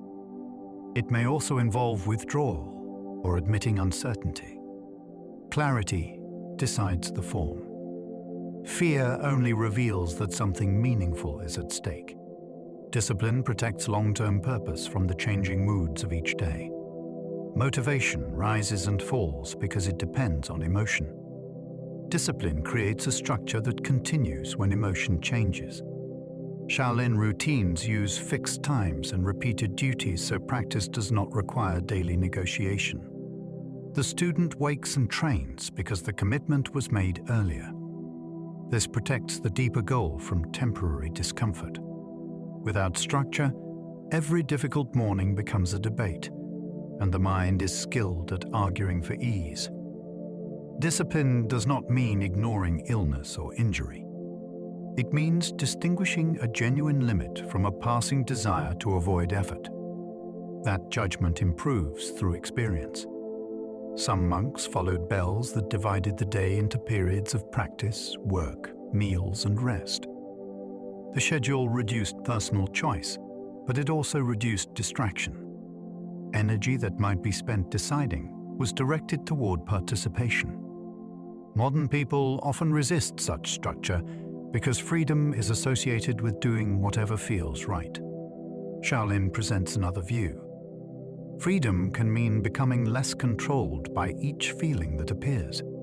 The disciplined person is not without desire.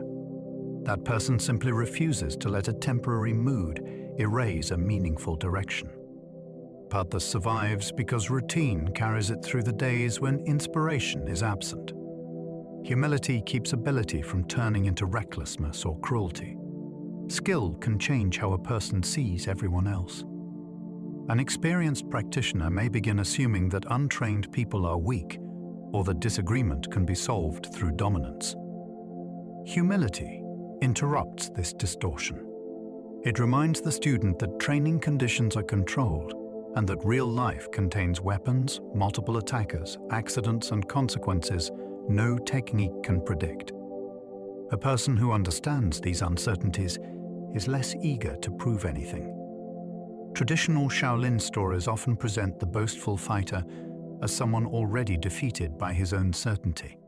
The humble practitioner appears ordinary and avoids attention. This pattern is not merely moral decoration. Concealing ability can be practical. It prevents challenges and allows the person to observe without becoming the center of the encounter.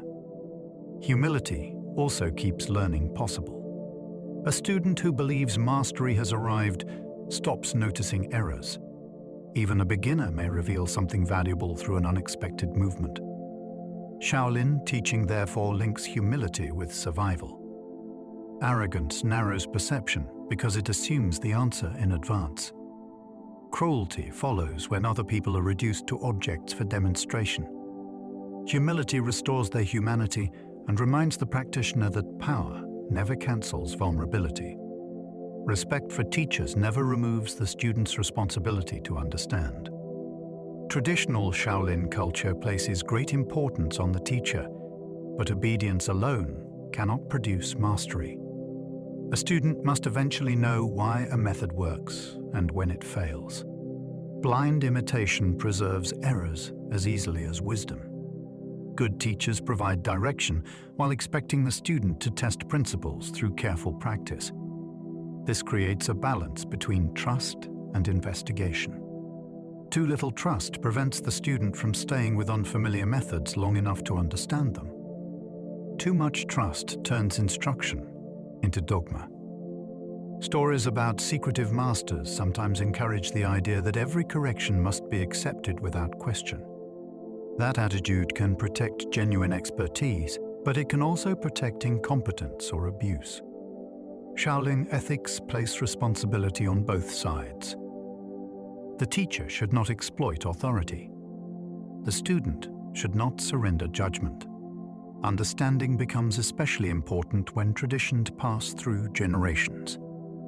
A movement may change because bodies and circumstances differ. Preserving the surface without knowing the purpose can turn useful knowledge into empty ritual. Respect, therefore, means taking the teaching seriously enough to examine it. The student honors the master not by remaining dependent forever, but by developing the clarity needed to carry the principle forward responsibly. A master transmits principles that students must test through experience. Martial knowledge cannot be transferred like a possession. A teacher can demonstrate timing and explain structure, but the student must discover how those ideas feel under pressure. This is why the same instruction can produce different results in different people. Height, temperament, flexibility, and previous habits all shape the learning process. A principle survives these differences because it is larger than one technique. The master may teach how to redirect force rather than prescribe a single block. The student then explores that principle across many situations. Traditional stories sometimes describe knowledge passing instantly through a touch or a few mysterious words. Such moments may represent sudden understanding after years of preparation. The final clue appears dramatic because the unseen work came first. Experience is what turns information into judgment. A student who has never felt resistance may repeat an explanation perfectly while remaining unable to use it. Testing does not mean challenging the teacher's authority through reckless combat. It means applying the lesson carefully until its limits become clear. Shaolin mastery grows through this conversation between guidance and reality. The teacher opens the door. The student still has to walk through it. Traditional instruction often revealed corrections only after sustained effort. Some Shaolin teachers allowed students to struggle with a movement before offering the key correction. This method can seem inefficient or even cruel. Its purpose was to make the lesson unforgettable. A correction given too early may be heard intellectually and forgotten physically. After weeks of frustration, a small adjustment can produce an immediate transformation. The student then understands not only what works, but why the previous approach failed. Delayed instruction also tested commitment. Someone seeking quick secrets might leave before receiving deeper guidance. This protected knowledge from people who lacked patience or responsibility. The system had obvious weaknesses. A poor teacher could hide ignorance behind mystery. Students could also practice errors long enough to create injury. Traditional methods depended heavily on the teacher's judgment and the relationship of trust. Legends exaggerate the secrecy by describing masters who revealed one hidden technique after decades of service. Reality was probably more varied. Even so, the principle remains intriguing. Information has value partly because of the condition in which it is received. A lesson discovered after real effort enters more deeply than an answer handed over before the question has become personal. Difficult practice showed whether a student desired praise or genuine transformation. Training becomes revealing when nobody is impressed by it. Repeating an awkward movement in private offers no applause and no immediate status. The student must decide whether the work still matters. Shaolin discipline used hardship to expose hidden motives. Some people wanted the image of being dedicated. Others wanted unusual abilities that would make them admired. When progress slowed, those motives weakened. Genuine transformation required continuing through periods that offered little visible reward. This does not mean suffering was valuable for its own sake. Pointless hardship can damage the body and create resentment. The difficulty had to serve a clear purpose. A demanding stance developed structure. A long routine developed memory and endurance. The important question was what appeared inside the student during the effort. Complaints might reveal entitlement. Comparison might reveal insecurity. The practice became a mirror that could not flatter. Traditional teachers sometimes praised students sparingly because they feared creating dependence on approval. Modern learners may find that approach severe, yet the underlying lesson remains relevant. If effort exists only when recognition follows, the real goal may be recognition. Transformation continues even when nobody is watching and no story is being told. Progress was judged by conduct outside training as much as skill within it. A student could perform difficult forms and still fail the deeper Shaolin test. Teachers watched how practitioners treated other people after training ended. Courtesy toward the powerful meant little if the same person bullied someone weaker.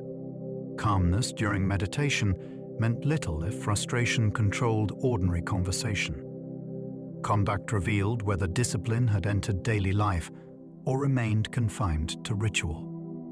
Some lineages refused advanced instruction to students who displayed cruelty or dishonesty.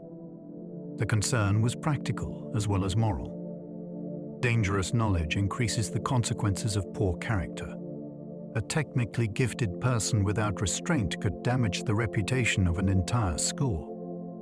This is why martial communities often placed great importance on loyalty and responsibility. Those values could become rigid, but they served a protective purpose. Progress was also visible in smaller changes. A student might become more reliable or less eager to argue. These improvements were difficult to display publicly, yet they suggested that training was working at a deeper level. Shaolin wisdom refuses to separate ability from the person using it. The final measure is not what someone can perform in the training hall. It is what kind of presence that person becomes elsewhere. Monastic rules governed speech, food, possessions, relationships, and daily responsibilities. Shaolin monks did not enter a life without structure. They entered a life shaped by rules that reached into almost every ordinary decision. Speech had to be measured because careless words could create conflict. Food was taken according to discipline rather than appetite alone. Personal possessions were limited, so attachment had fewer opportunities to grow. Relationships within the community followed clear expectations because harmony could not depend on mood. Even small duties mattered. A neglected task might burden someone else or reveal that private preference had become more important than shared responsibility. From the outside, this could look restrictive. Inside the monastery, the rules served as a form of training. They reduced the number of choices driven by impulse. Some people believe strict monastic systems were also designed to weaken personal identity until a deeper awareness emerged. That interpretation may sound extreme, but the practical effect is easy to understand. Repeated rules expose resistance. The monk discovers which habits feel impossible to surrender. In that way, discipline becomes diagnostic. It reveals where freedom is real and where desire still controls the person who claims to seek liberation. Vegetarian meals supported Buddhist ethics while keeping temple life simple. Food at Shaolin carried moral meaning because eating connected daily survival with the treatment of living beings. A vegetarian diet reduced direct involvement in killing and supported the Buddhist commitment to compassion. It also simplified communal life. Basic ingredients could be prepared in large quantities without turning every meal into a display of status. Popular culture sometimes imagines monks surviving on mysterious herbs or secret tonics that produced unusual strength. In reality, their nutrition depended on grains, vegetables, beans, and other ordinary foods available to the region. Some dishes became famous because they were filling enough to support physical work and training. Legends later added claims that certain recipes improved internal energy or prolonged life. These ideas remain difficult to separate from traditional medical beliefs. What matters is that eating was never treated as a private indulgence. The meal reflected the values of the community. Restraint at the table was considered part of spiritual practice because appetite could become another form of control. Shaolin food therefore carried a quiet lesson. Strength did not need luxury. It could be built through regular nourishment and a disciplined relationship with desire. Eating slowly could become another exercise in attention and gratitude. A meal may seem too ordinary to deserve spiritual importance, yet monasteries often used it as a test of awareness. Eating slowly allowed the monk to notice hunger without obeying it immediately. Each bite could be received with attention rather than swallowed while the mind wandered elsewhere. This changed the meal from automatic behavior into a deliberate act. Gratitude also became practical. Food depended on farmers and cooks. It depended on weather and the work of the community. Remembering this made waste harder to justify. Some traditions encouraged monks to reflect on whether their conduct had earned the food placed before them. The point was not guilt. It was responsibility. A person who trains seriously still depends on countless others. Slow eating also reveals how quickly the mind searches for the next sensation. Before one taste is finished, attention moves toward another. Observing that movement can expose the same impatience found in more dramatic situations. Shaolin wisdom often appears in places where no audience would expect it. The dining hall becomes another training space. The bowl becomes another teacher. Appetite shows whether the practitioner can receive something fully before reaching for more. Silence gave practitioners fewer places to hide from their own thoughts. Conversation can distract the mind from discomfort, which is why silence can feel more demanding than noise. When speech is reduced, thoughts become easier to hear. Regrets return without invitation. Imagined arguments continue even when nobody is present. Shaolin monks used periods of silence to observe this activity without feeding it through constant expression. The goal was not to stop thought by force. It was to see how much of the inner world continues automatically. Some people find this unsettling because identity is partly maintained through telling stories about the self. Silence interrupts that process. Without explanation or performance, the practitioner meets experience more directly. This can reveal irritation that polite conversation concealed. It can also expose the desire to be noticed. Traditional teachers sometimes regarded unnecessary speech as a leak of attention. Words spent carelessly weakened the ability to remain present. Yet silence was not treated as superiority. A silent person could still be proud or resentful. The real test concerned what happened inside. If silence only increased judgment, the practice had not matured. Its value came from removing escape routes. The practitioner could no longer use noise to avoid meeting the mind on its own terms. Early rising trained consistency before the day offered excuses or distractions. Waking before sunrise placed practice ahead of preference. The body might resist, but the schedule had already answered the question. This made early rising a powerful form of discipline because it occurred before the mind had gathered a full collection of excuses. The day had not yet become crowded with demands. Attention could be directed before outside events began shaping it.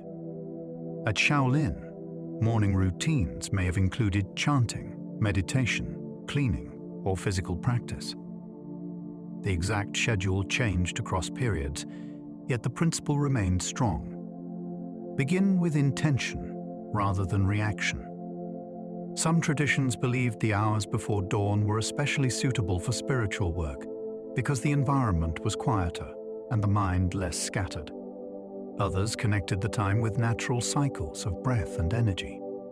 Whether those claims are accepted or not, the practical effect is clear. Repeated early rising trains reliability. It also reveals the difference between genuine exhaustion and the desire for comfort. The practice is not valuable because suffering is holy. It is valuable because the first decision of the day can establish whether purpose or impulse will take the leading role. Temple bells organized time while reminding monks that moments continually pass. A monastery bell did more than announce the hour.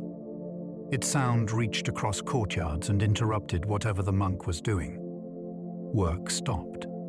Practice changed. Meals began or ended. The community moved together because one signal replaced many private decisions. This created order, but the bell also carried a spiritual message. Each strike appeared and vanished.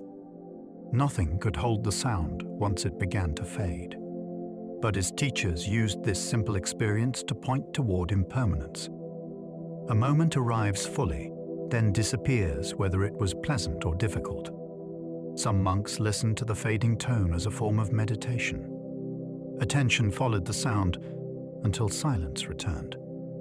That practice revealed how quickly the mind tried to name the experience or wait for the next one. Legends sometimes claim that masters could judge another monk's state of mind by the way he struck the bell. The idea may be symbolic, but technique certainly changes with attention. A careless strike produces a careless sound. The bell therefore became both clock and mirror. It organized the outer day while reminding everyone that the inner life was passing just as steadily. Bowing reduced self-importance and acknowledged dependence on generations of teachers.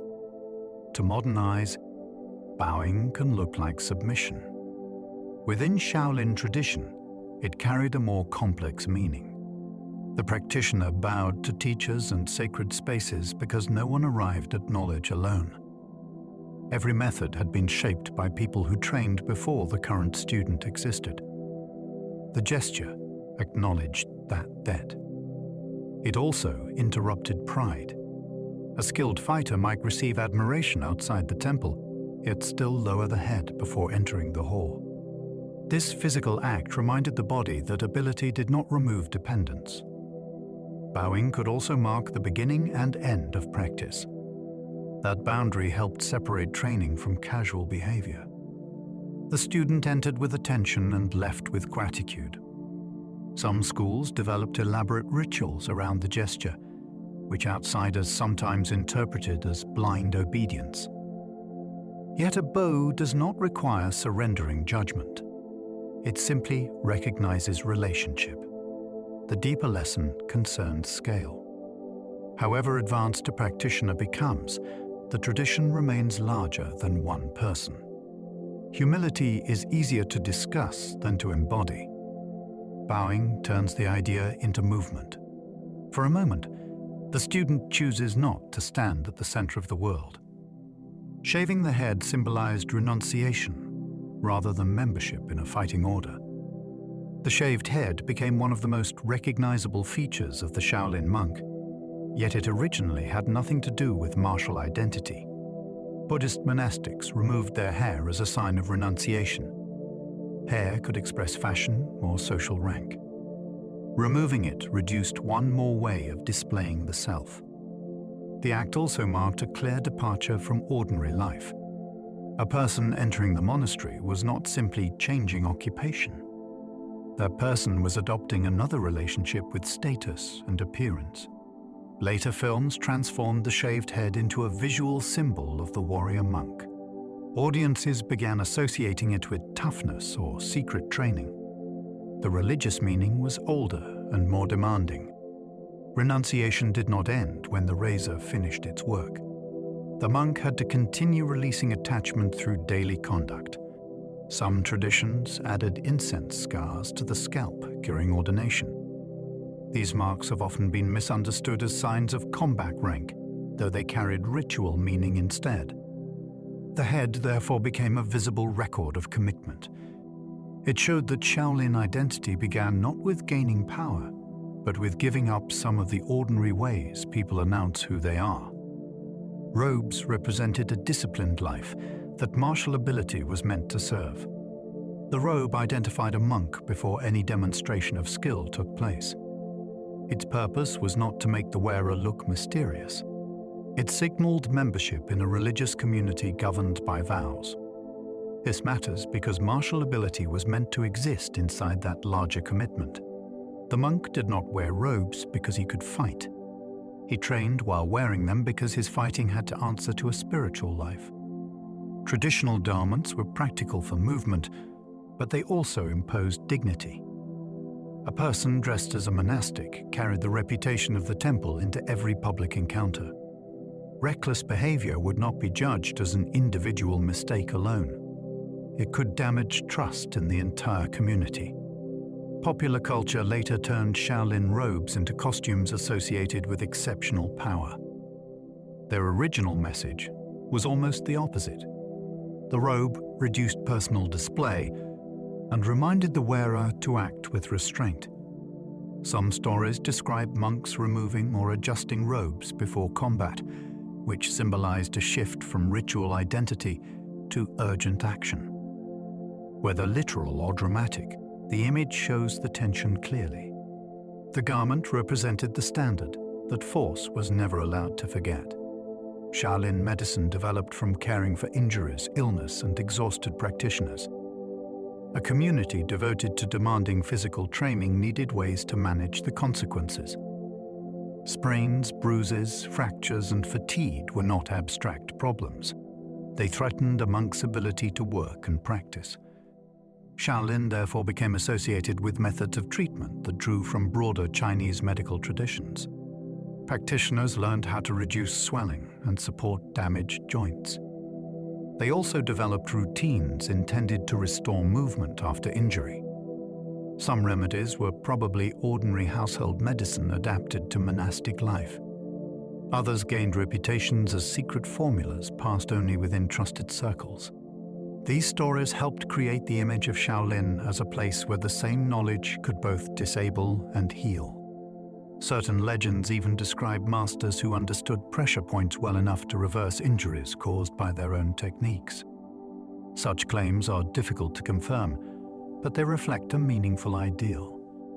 Martial understanding should include repair.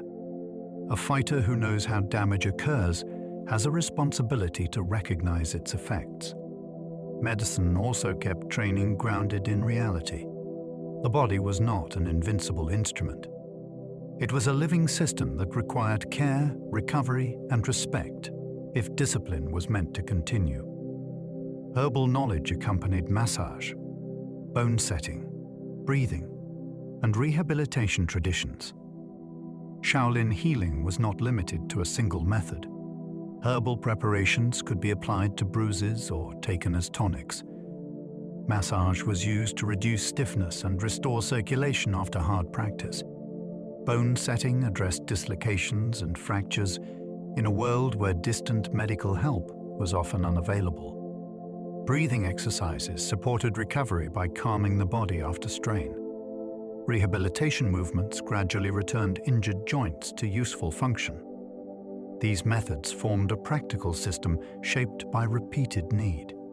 Some formulas became surrounded by secrecy because ingredients were valuable or because lineages wanted to protect their reputation. Others were linked with unusual claims about restoring internal energy or accelerating recovery beyond ordinary limits. It is difficult to know how many such claims began as metaphor and how many were intended literally. What remains fascinating is the integration. Treatment was not separated sharply from training. The person who understood movement also learned what happened when movement failed. This created a more complete view of the body. Pain was not merely endured or suppressed. It was interpreted. Recovery became another form of study. The injured practitioner had to learn patience from the same body that once seemed powerful. Healing skills reminded martial artists that knowledge should restore as well as harm. A technique that can injure reveals only half of its meaning. Shaolin tradition often pairs destructive knowledge with the duty to understand recovery. This balance protects the practitioner from becoming fascinated by damage alone. A joint lock teaches where the body is vulnerable. That same knowledge can help identify how an injury occurred. A strike reveals the effect of force. Treatment teaches the cost that follows. Some stories describe masters refusing to teach dangerous methods until students had learned basic healing. The idea may not have been universal, but its moral logic is strong. Anyone trusted with the ability to cause harm should also appreciate the difficulty of repair. This changes the emotional meaning of martial practice. The body in front of the practitioner is no longer merely a target. It is a complex living structure that may carry the consequences of one careless action for years. Healing knowledge therefore deepens restraint. It does not make violence acceptable. It makes its price harder to ignore. Shaolin wisdom returns repeatedly to this balance. Power without restoration becomes destruction. Knowledge becomes mature only when it can protect life after understanding how easily life can be damaged. The same anatomical understanding could support treatment or improve fighting technique. Knowing how the body moves creates two very different possibilities. A practitioner can use leverage to restore a joint or to control it. Knowledge of balance can help an injured person stand safely or make an opponent fall. Pressure applied in one way may relieve tension. Applied differently, it may create pain. This dual use gave Shaolin anatomy an almost secretive reputation. Some traditions mapped vulnerable areas and linked them with channels of qi. Later stories claimed that masters could strike precise points to disable a person hours after contact. Evidence for delayed death techniques remained weak, yet the legends reveal how seriously people treated specialized anatomical knowledge. The reality is already impressive. Small changes in angle can transform a harmless touch into a powerful lock. Understanding breathing can support recovery or reveal when someone is exhausted. The body offers the same information to healer and fighter. Intention decides what happens next. This makes anatomical knowledge morally neutral only in theory. In practice, the character of the user shapes every application. Shaolin teaching, therefore, placed responsibility beside technique. The deeper the knowledge became, the more important it was to understand why it was being used. Compassion transforms strength from personal power into responsible service. strength can easily become a private possession. The practitioner begins to value it because it creates status or protection. Shaolin ethics redirect that ability towards service. Power becomes meaningful when it prevents harm or supports someone who cannot act alone. This does not require dramatic heroism. Carrying a burden or controlling anger may express the same principle. Compassion changes the question from "what can I do" to "what is needed here." That shift is difficult because the ego prefers visible action. It wants the story in which strength is recognized. Service may require remaining unnoticed. Traditional accounts praise monks who intervened without seeking reward, though legends often magnified their actions into extraordinary rescues. Beneath the exaggeration lies a demanding standard. Skill should reduce suffering rather than advertise the person who possesses it. Compassion also prevents strength from becoming cruel. The practitioner remembers that even an aggressor is a human being shaped by fear and confusion. This does not remove the need for protection. It changes how protection is carried out. Force becomes limited by purpose. Once danger ends, punishment has no place. Strength then becomes trustworthy because it serves something larger than pride. Chan meditation does not require escaping ordinary life or suppressing every thought.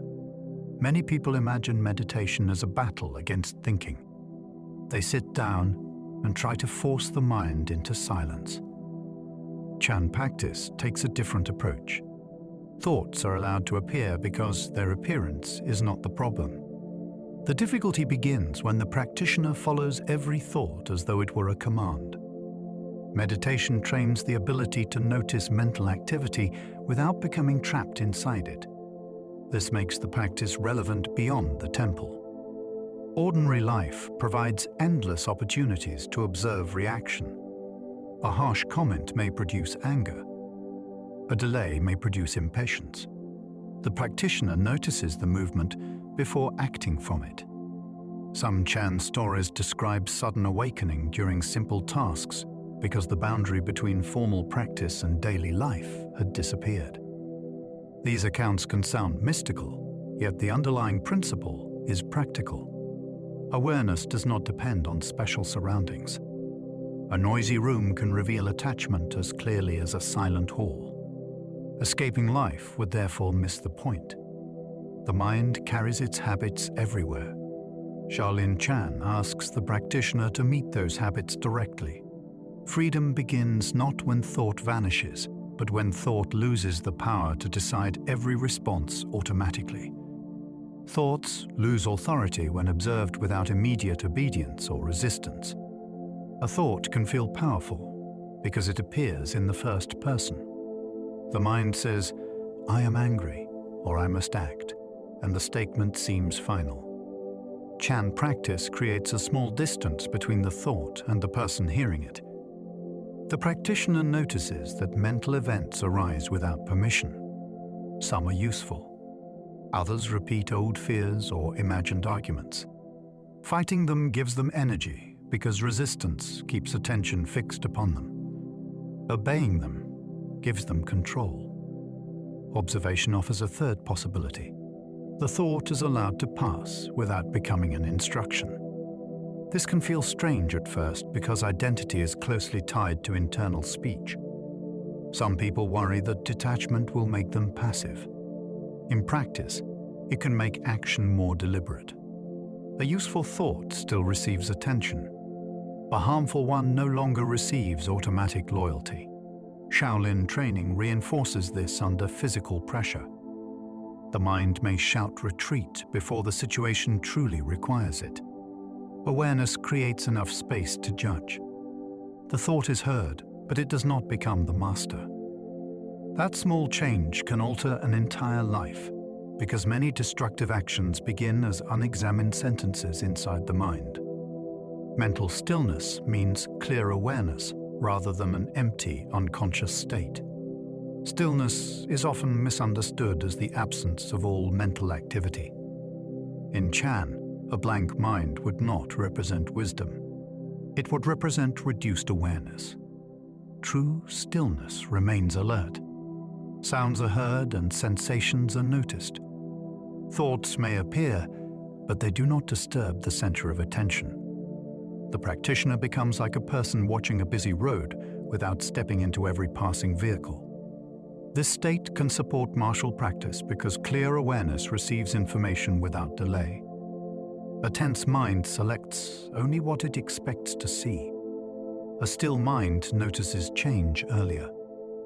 Some traditions describe this condition as mirror-like because it reflects events without holding them. The image has inspired claims that advanced masters could sense attacks before they began. Such stories may exaggerate sharpened observation into supernatural perception. The practical ability is already remarkable. A person who's not distracted by internal noise can detect posture and intention with unusual speed. Mental stillness, therefore, does not remove the practitioner from reality. It increases contact with reality. The mind becomes quiet enough to respond without adding unnecessary fear. Emptiness is not the goal. Unplattered awareness is the skill being trained. Walking meditation carries attention into motion instead of leaving it seated. Sitting reveals one kind of mind. Walking reveals another. Movement introduces balance and direction, which create new opportunities for distraction. In walking meditation, each step becomes the object of awareness. The foot lifts and moves before meeting the ground. Weight transfers through the body. The pace remains deliberate enough for these details to be noticed. This practice shows that meditation does not depend on immobility. It can travel with the practitioner. Shaolin found particular value in this idea because physical training demanded awareness in motion. A person who remained calm while seated might lose attention as soon as speed increased. Walking formed a bridge between the meditation hall and martial movement. Some traditions used circular walking or repeated routes around sacred spaces.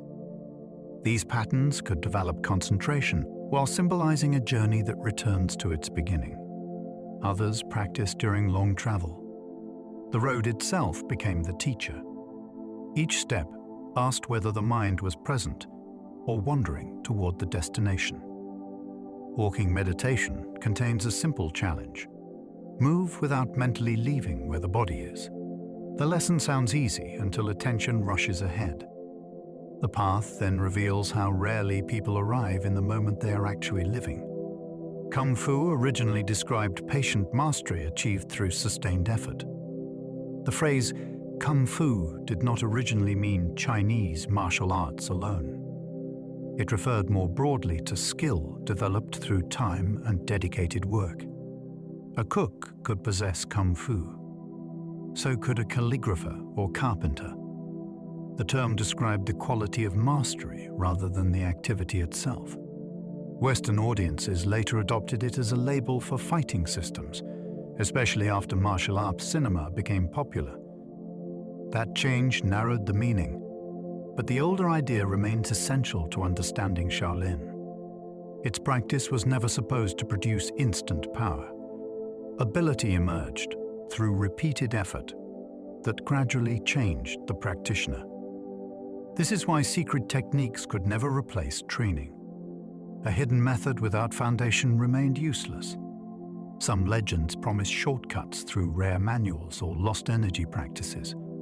They continue to attract attention because people naturally hope that mastery can be compressed. The original meaning of Kung Fu rejects that fantasy. Time is part of the skill. Patience is not merely preparation for the result. It is one of the qualities being created.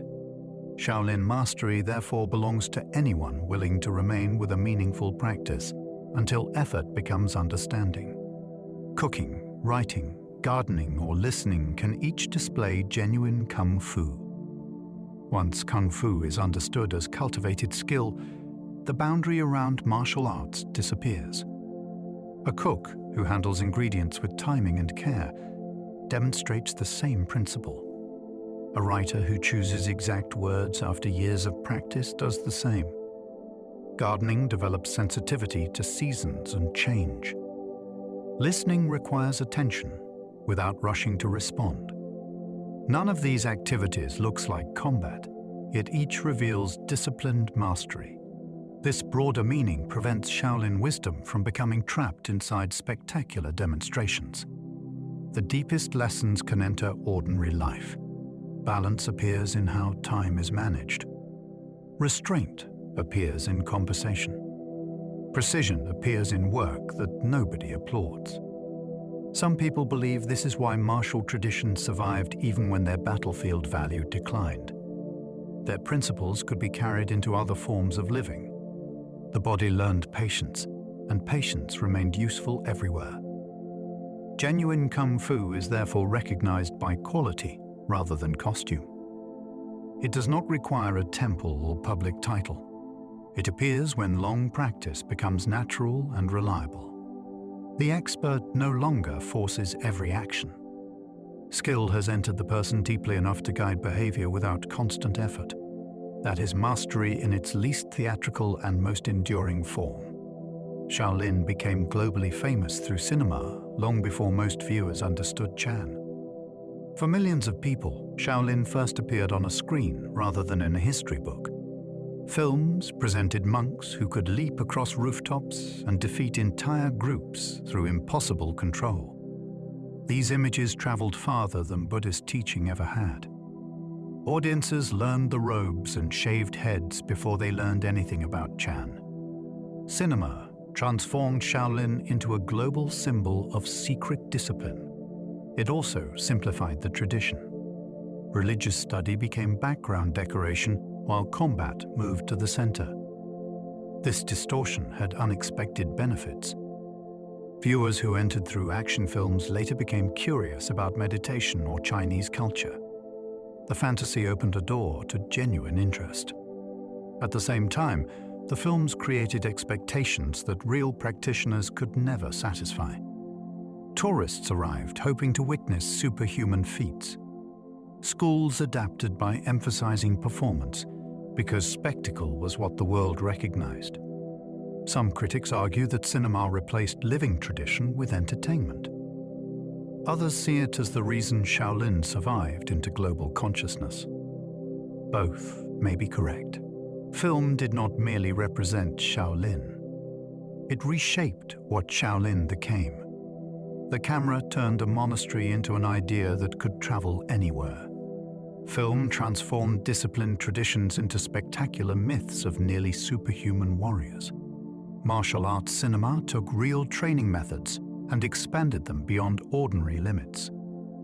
A skilled leap became flight. Precise timing became the ability to defeat dozens of attackers. Breath control became immunity to injury. These exaggerations created unforgettable stories, but they also changed how audiences judged authentic practice. Slow repetition seemed dull beside impossible movement. Spiritual discipline was reduced to a brief montage before the hero gained extraordinary power. Yet the mythology carried genuine themes. The hero often had to overcome pride before skill became complete. A hidden master tested character rather than talent. Victory arrived only after the student stopped chasing it.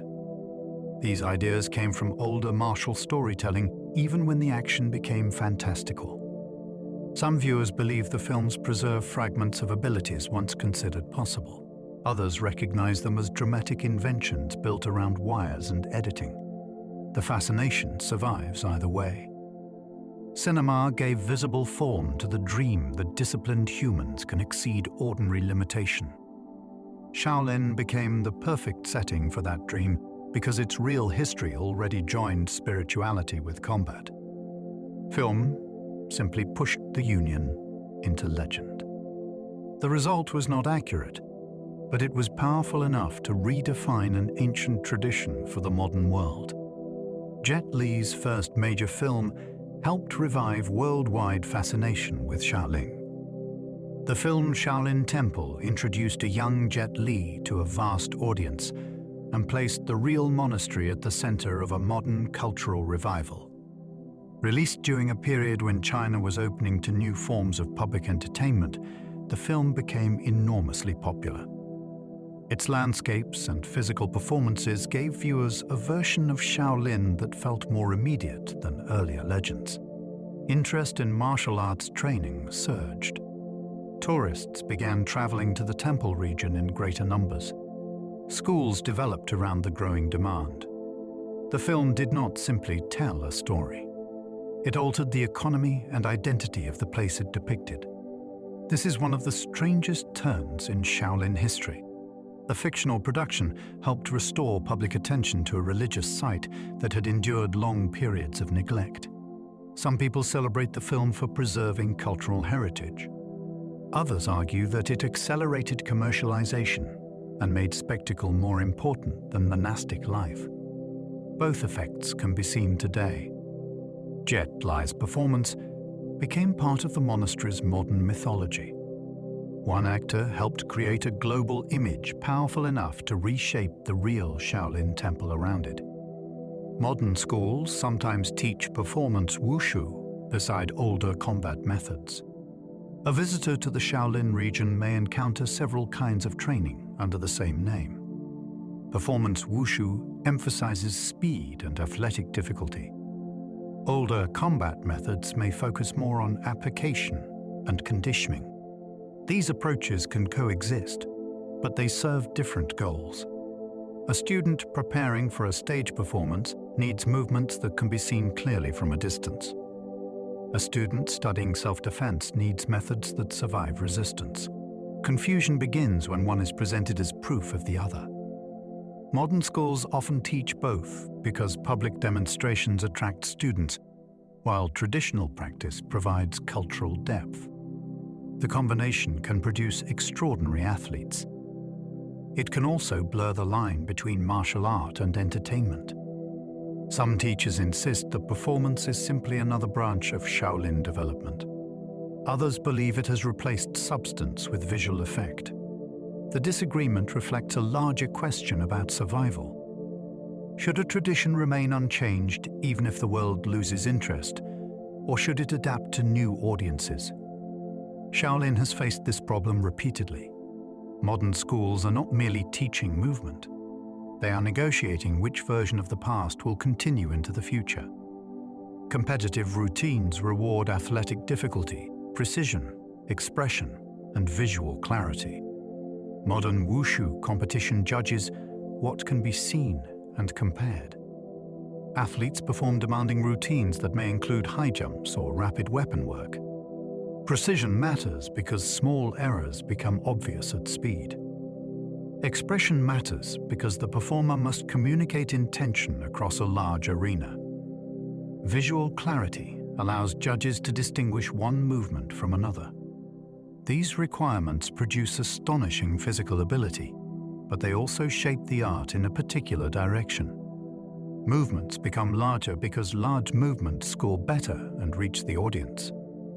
Techniques that work through subtle contact are harder to judge. This does not make competition false. It creates a specialized form with its own standards. The confusion appears when scoring criteria are mistaken for ancient combat priorities. A battlefield does not reward beauty. A competition must. Shaolin schools connected with modern wushu often move between these worlds. Students may train traditional routines while also learning versions adapted for public performance. Some critics see this as dilution. Others see evolution. The athlete becomes part historian and part performer. Through the body, old movement enters a modern system that values spectacle while still demanding remarkable discipline. Traditional practice survives by adapting without forgetting the principles beneath its forms. Every tradition faces a difficult choice: refuse change and risk becoming irrelevant. Change too quickly and lose the qualities that made the tradition distinct. Shaolin has survived because it repeatedly negotiated this balance. Training methods shifted as weapons changed. Public demonstrations grew as tourism increased. Teaching moved beyond the monastery into schools across the world. Yet certain principles continued beneath these transformations. Structure still mattered. Attention still mattered. Restraint remained central to the ideal even when spectacle dominated the surface. Some people believe authentic Shaolin exists only inside older lineages. Others argue that adaptation has always been part of its history. The temple itself changed through rebuilding and political upheaval. There was never one frozen version waiting to be preserved perfectly. The real question is whether a change serves the underlying purpose or replaces it.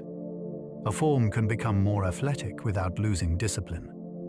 It can also become empty if appearance becomes the only measure.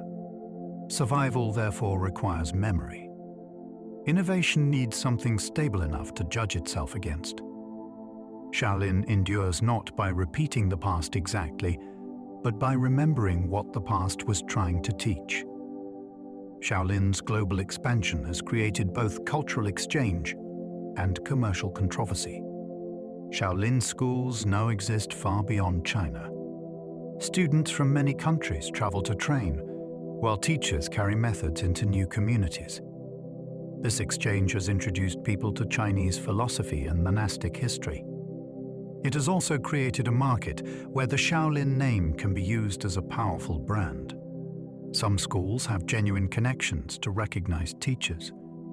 Others rely mainly on imagery and marketing. The difference is difficult for beginners to judge. Commercial success has funded restoration and increased global interest. It has also raised questions about whether a religious tradition should operate like an international business. Performances and licensing can preserve visibility while turning sacred symbols into products. Critics argue that the temple has moved too close to entertainment. Supporters respond that survival in the modern world requires financial strength. The controversy cannot be separated from Shaolin's long history. The monastery always depended on land and patronage. What changed was scale. Imperial favor became global tourism. Local reputation became worldwide branding. Shaolin now belongs partly to history and partly to the marketplace. Its future may depend on whether those two identities can remain in conversation without one consuming the other. Scientific research increasingly examines meditation, movement, attention, and embodied spiritual practice. Modern research has begun investigating practices that Shaolin traditions developed through experience. Meditation is studied for its effects on attention and emotional regulation. Coordinated movement is examined for balance and motor control. Breathing practices are tested for their influence on stress. These studies do not prove every traditional claim, but they create a new language for exploring old methods. Some researchers are especially interested in embodied cognition. This idea suggests that thinking is shaped by the body rather than occurring only inside the brain. Shaolin practice has always acted as though this were true. Posture changes emotion. Breathing changes judgment. Repetition changes perception. Scientific study may explain parts of these relationships without reducing their cultural meaning. At the same time, research can be misused. A small finding may become exaggerated into proof of ancient supernatural knowledge. Some people are eager to declare that every legend was secretly scientific. Others dismiss anything they cannot measure. Shaolin sits between these extremes. Its methods invite investigation because they are practical and repeatable. The mystery is not whether the body affects the mind. The mystery is how far disciplined practice can develop that connection. Modern Shaolin remains suspended between sacred heritage and worldwide popular culture. Today, Shaolin is many things at once. It is a functioning Buddhist institution and a destination for tourists. It is a symbol of Chinese heritage and a global entertainment brand. Monks may perform before international audiences while other practitioners continue private religious routines. These worlds can appear contradictory, yet they now occupy the same name. Visitors arrive with expectations created by films. The temple must decide how much to satisfy those expectations without becoming a theme park. Devoted practitioners may resent commercial display, but commercial attention can fund preservation. The tension has no simple solution because every choice changes what Shaolin means. Some people believe the sacred tradition has already been lost. Others see adaptation as proof that it remains alive. But dead tradition cannot argue with the present. Shaolin can. Its contradictions reveal that cultural survival is rarely pure. Heritage must exist somewhere and be supported by someone. Worldwide fame gives Shaolin unusual power, but also unusual vulnerability. The world wants an image that can be understood immediately. The monastery carries a history too complicated to fit inside that image. Modern Shaolin lives within the distance between the two. Its enduring message is that mastery begins wherever attention becomes disciplined. Shaolin's most useful teaching does not require a monastery or unusual physical ability. It begins with attention. Whatever a person practices repeatedly becomes easier to repeat again. Distraction can be trained. So can patience. Anger can become habitual. So can restraint. Shaolin discipline takes this fact seriously. The practitioner chooses one action and returns to it until the mind stops escaping so easily. Over time, attention becomes steadier. That steadiness changes the quality of movement and decision. Spectacular skills may emerge, but they are secondary. The deeper transformation concerns what the person can remain present with. Difficulty becomes less threatening because attention no longer abandons the task immediately. Ordinary life offers endless training grounds. A conversation can reveal impatience. A mistake can expose pride. A routine can strengthen reliability. Mastery, therefore, begins long before the world recognizes it. It begins when attention stops being treated as something that simply happens.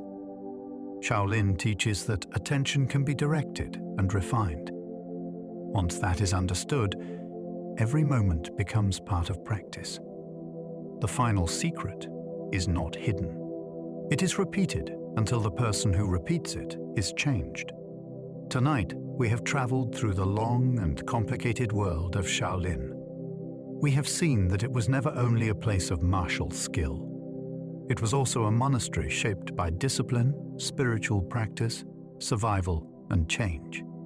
Its monks trained the body, but they were also studying fear. They practiced movement, but they were also learning restraint. Even the most spectacular techniques were meant to serve something deeper than display. We have explored the stories that grew around Shaolin. Some were preserved in stone. Others passed through legend. Over time, history and myth became closely connected. The temple became a place where emperors, monks, warriors, and travelers all left their mark. And beneath everything, one lesson kept returning.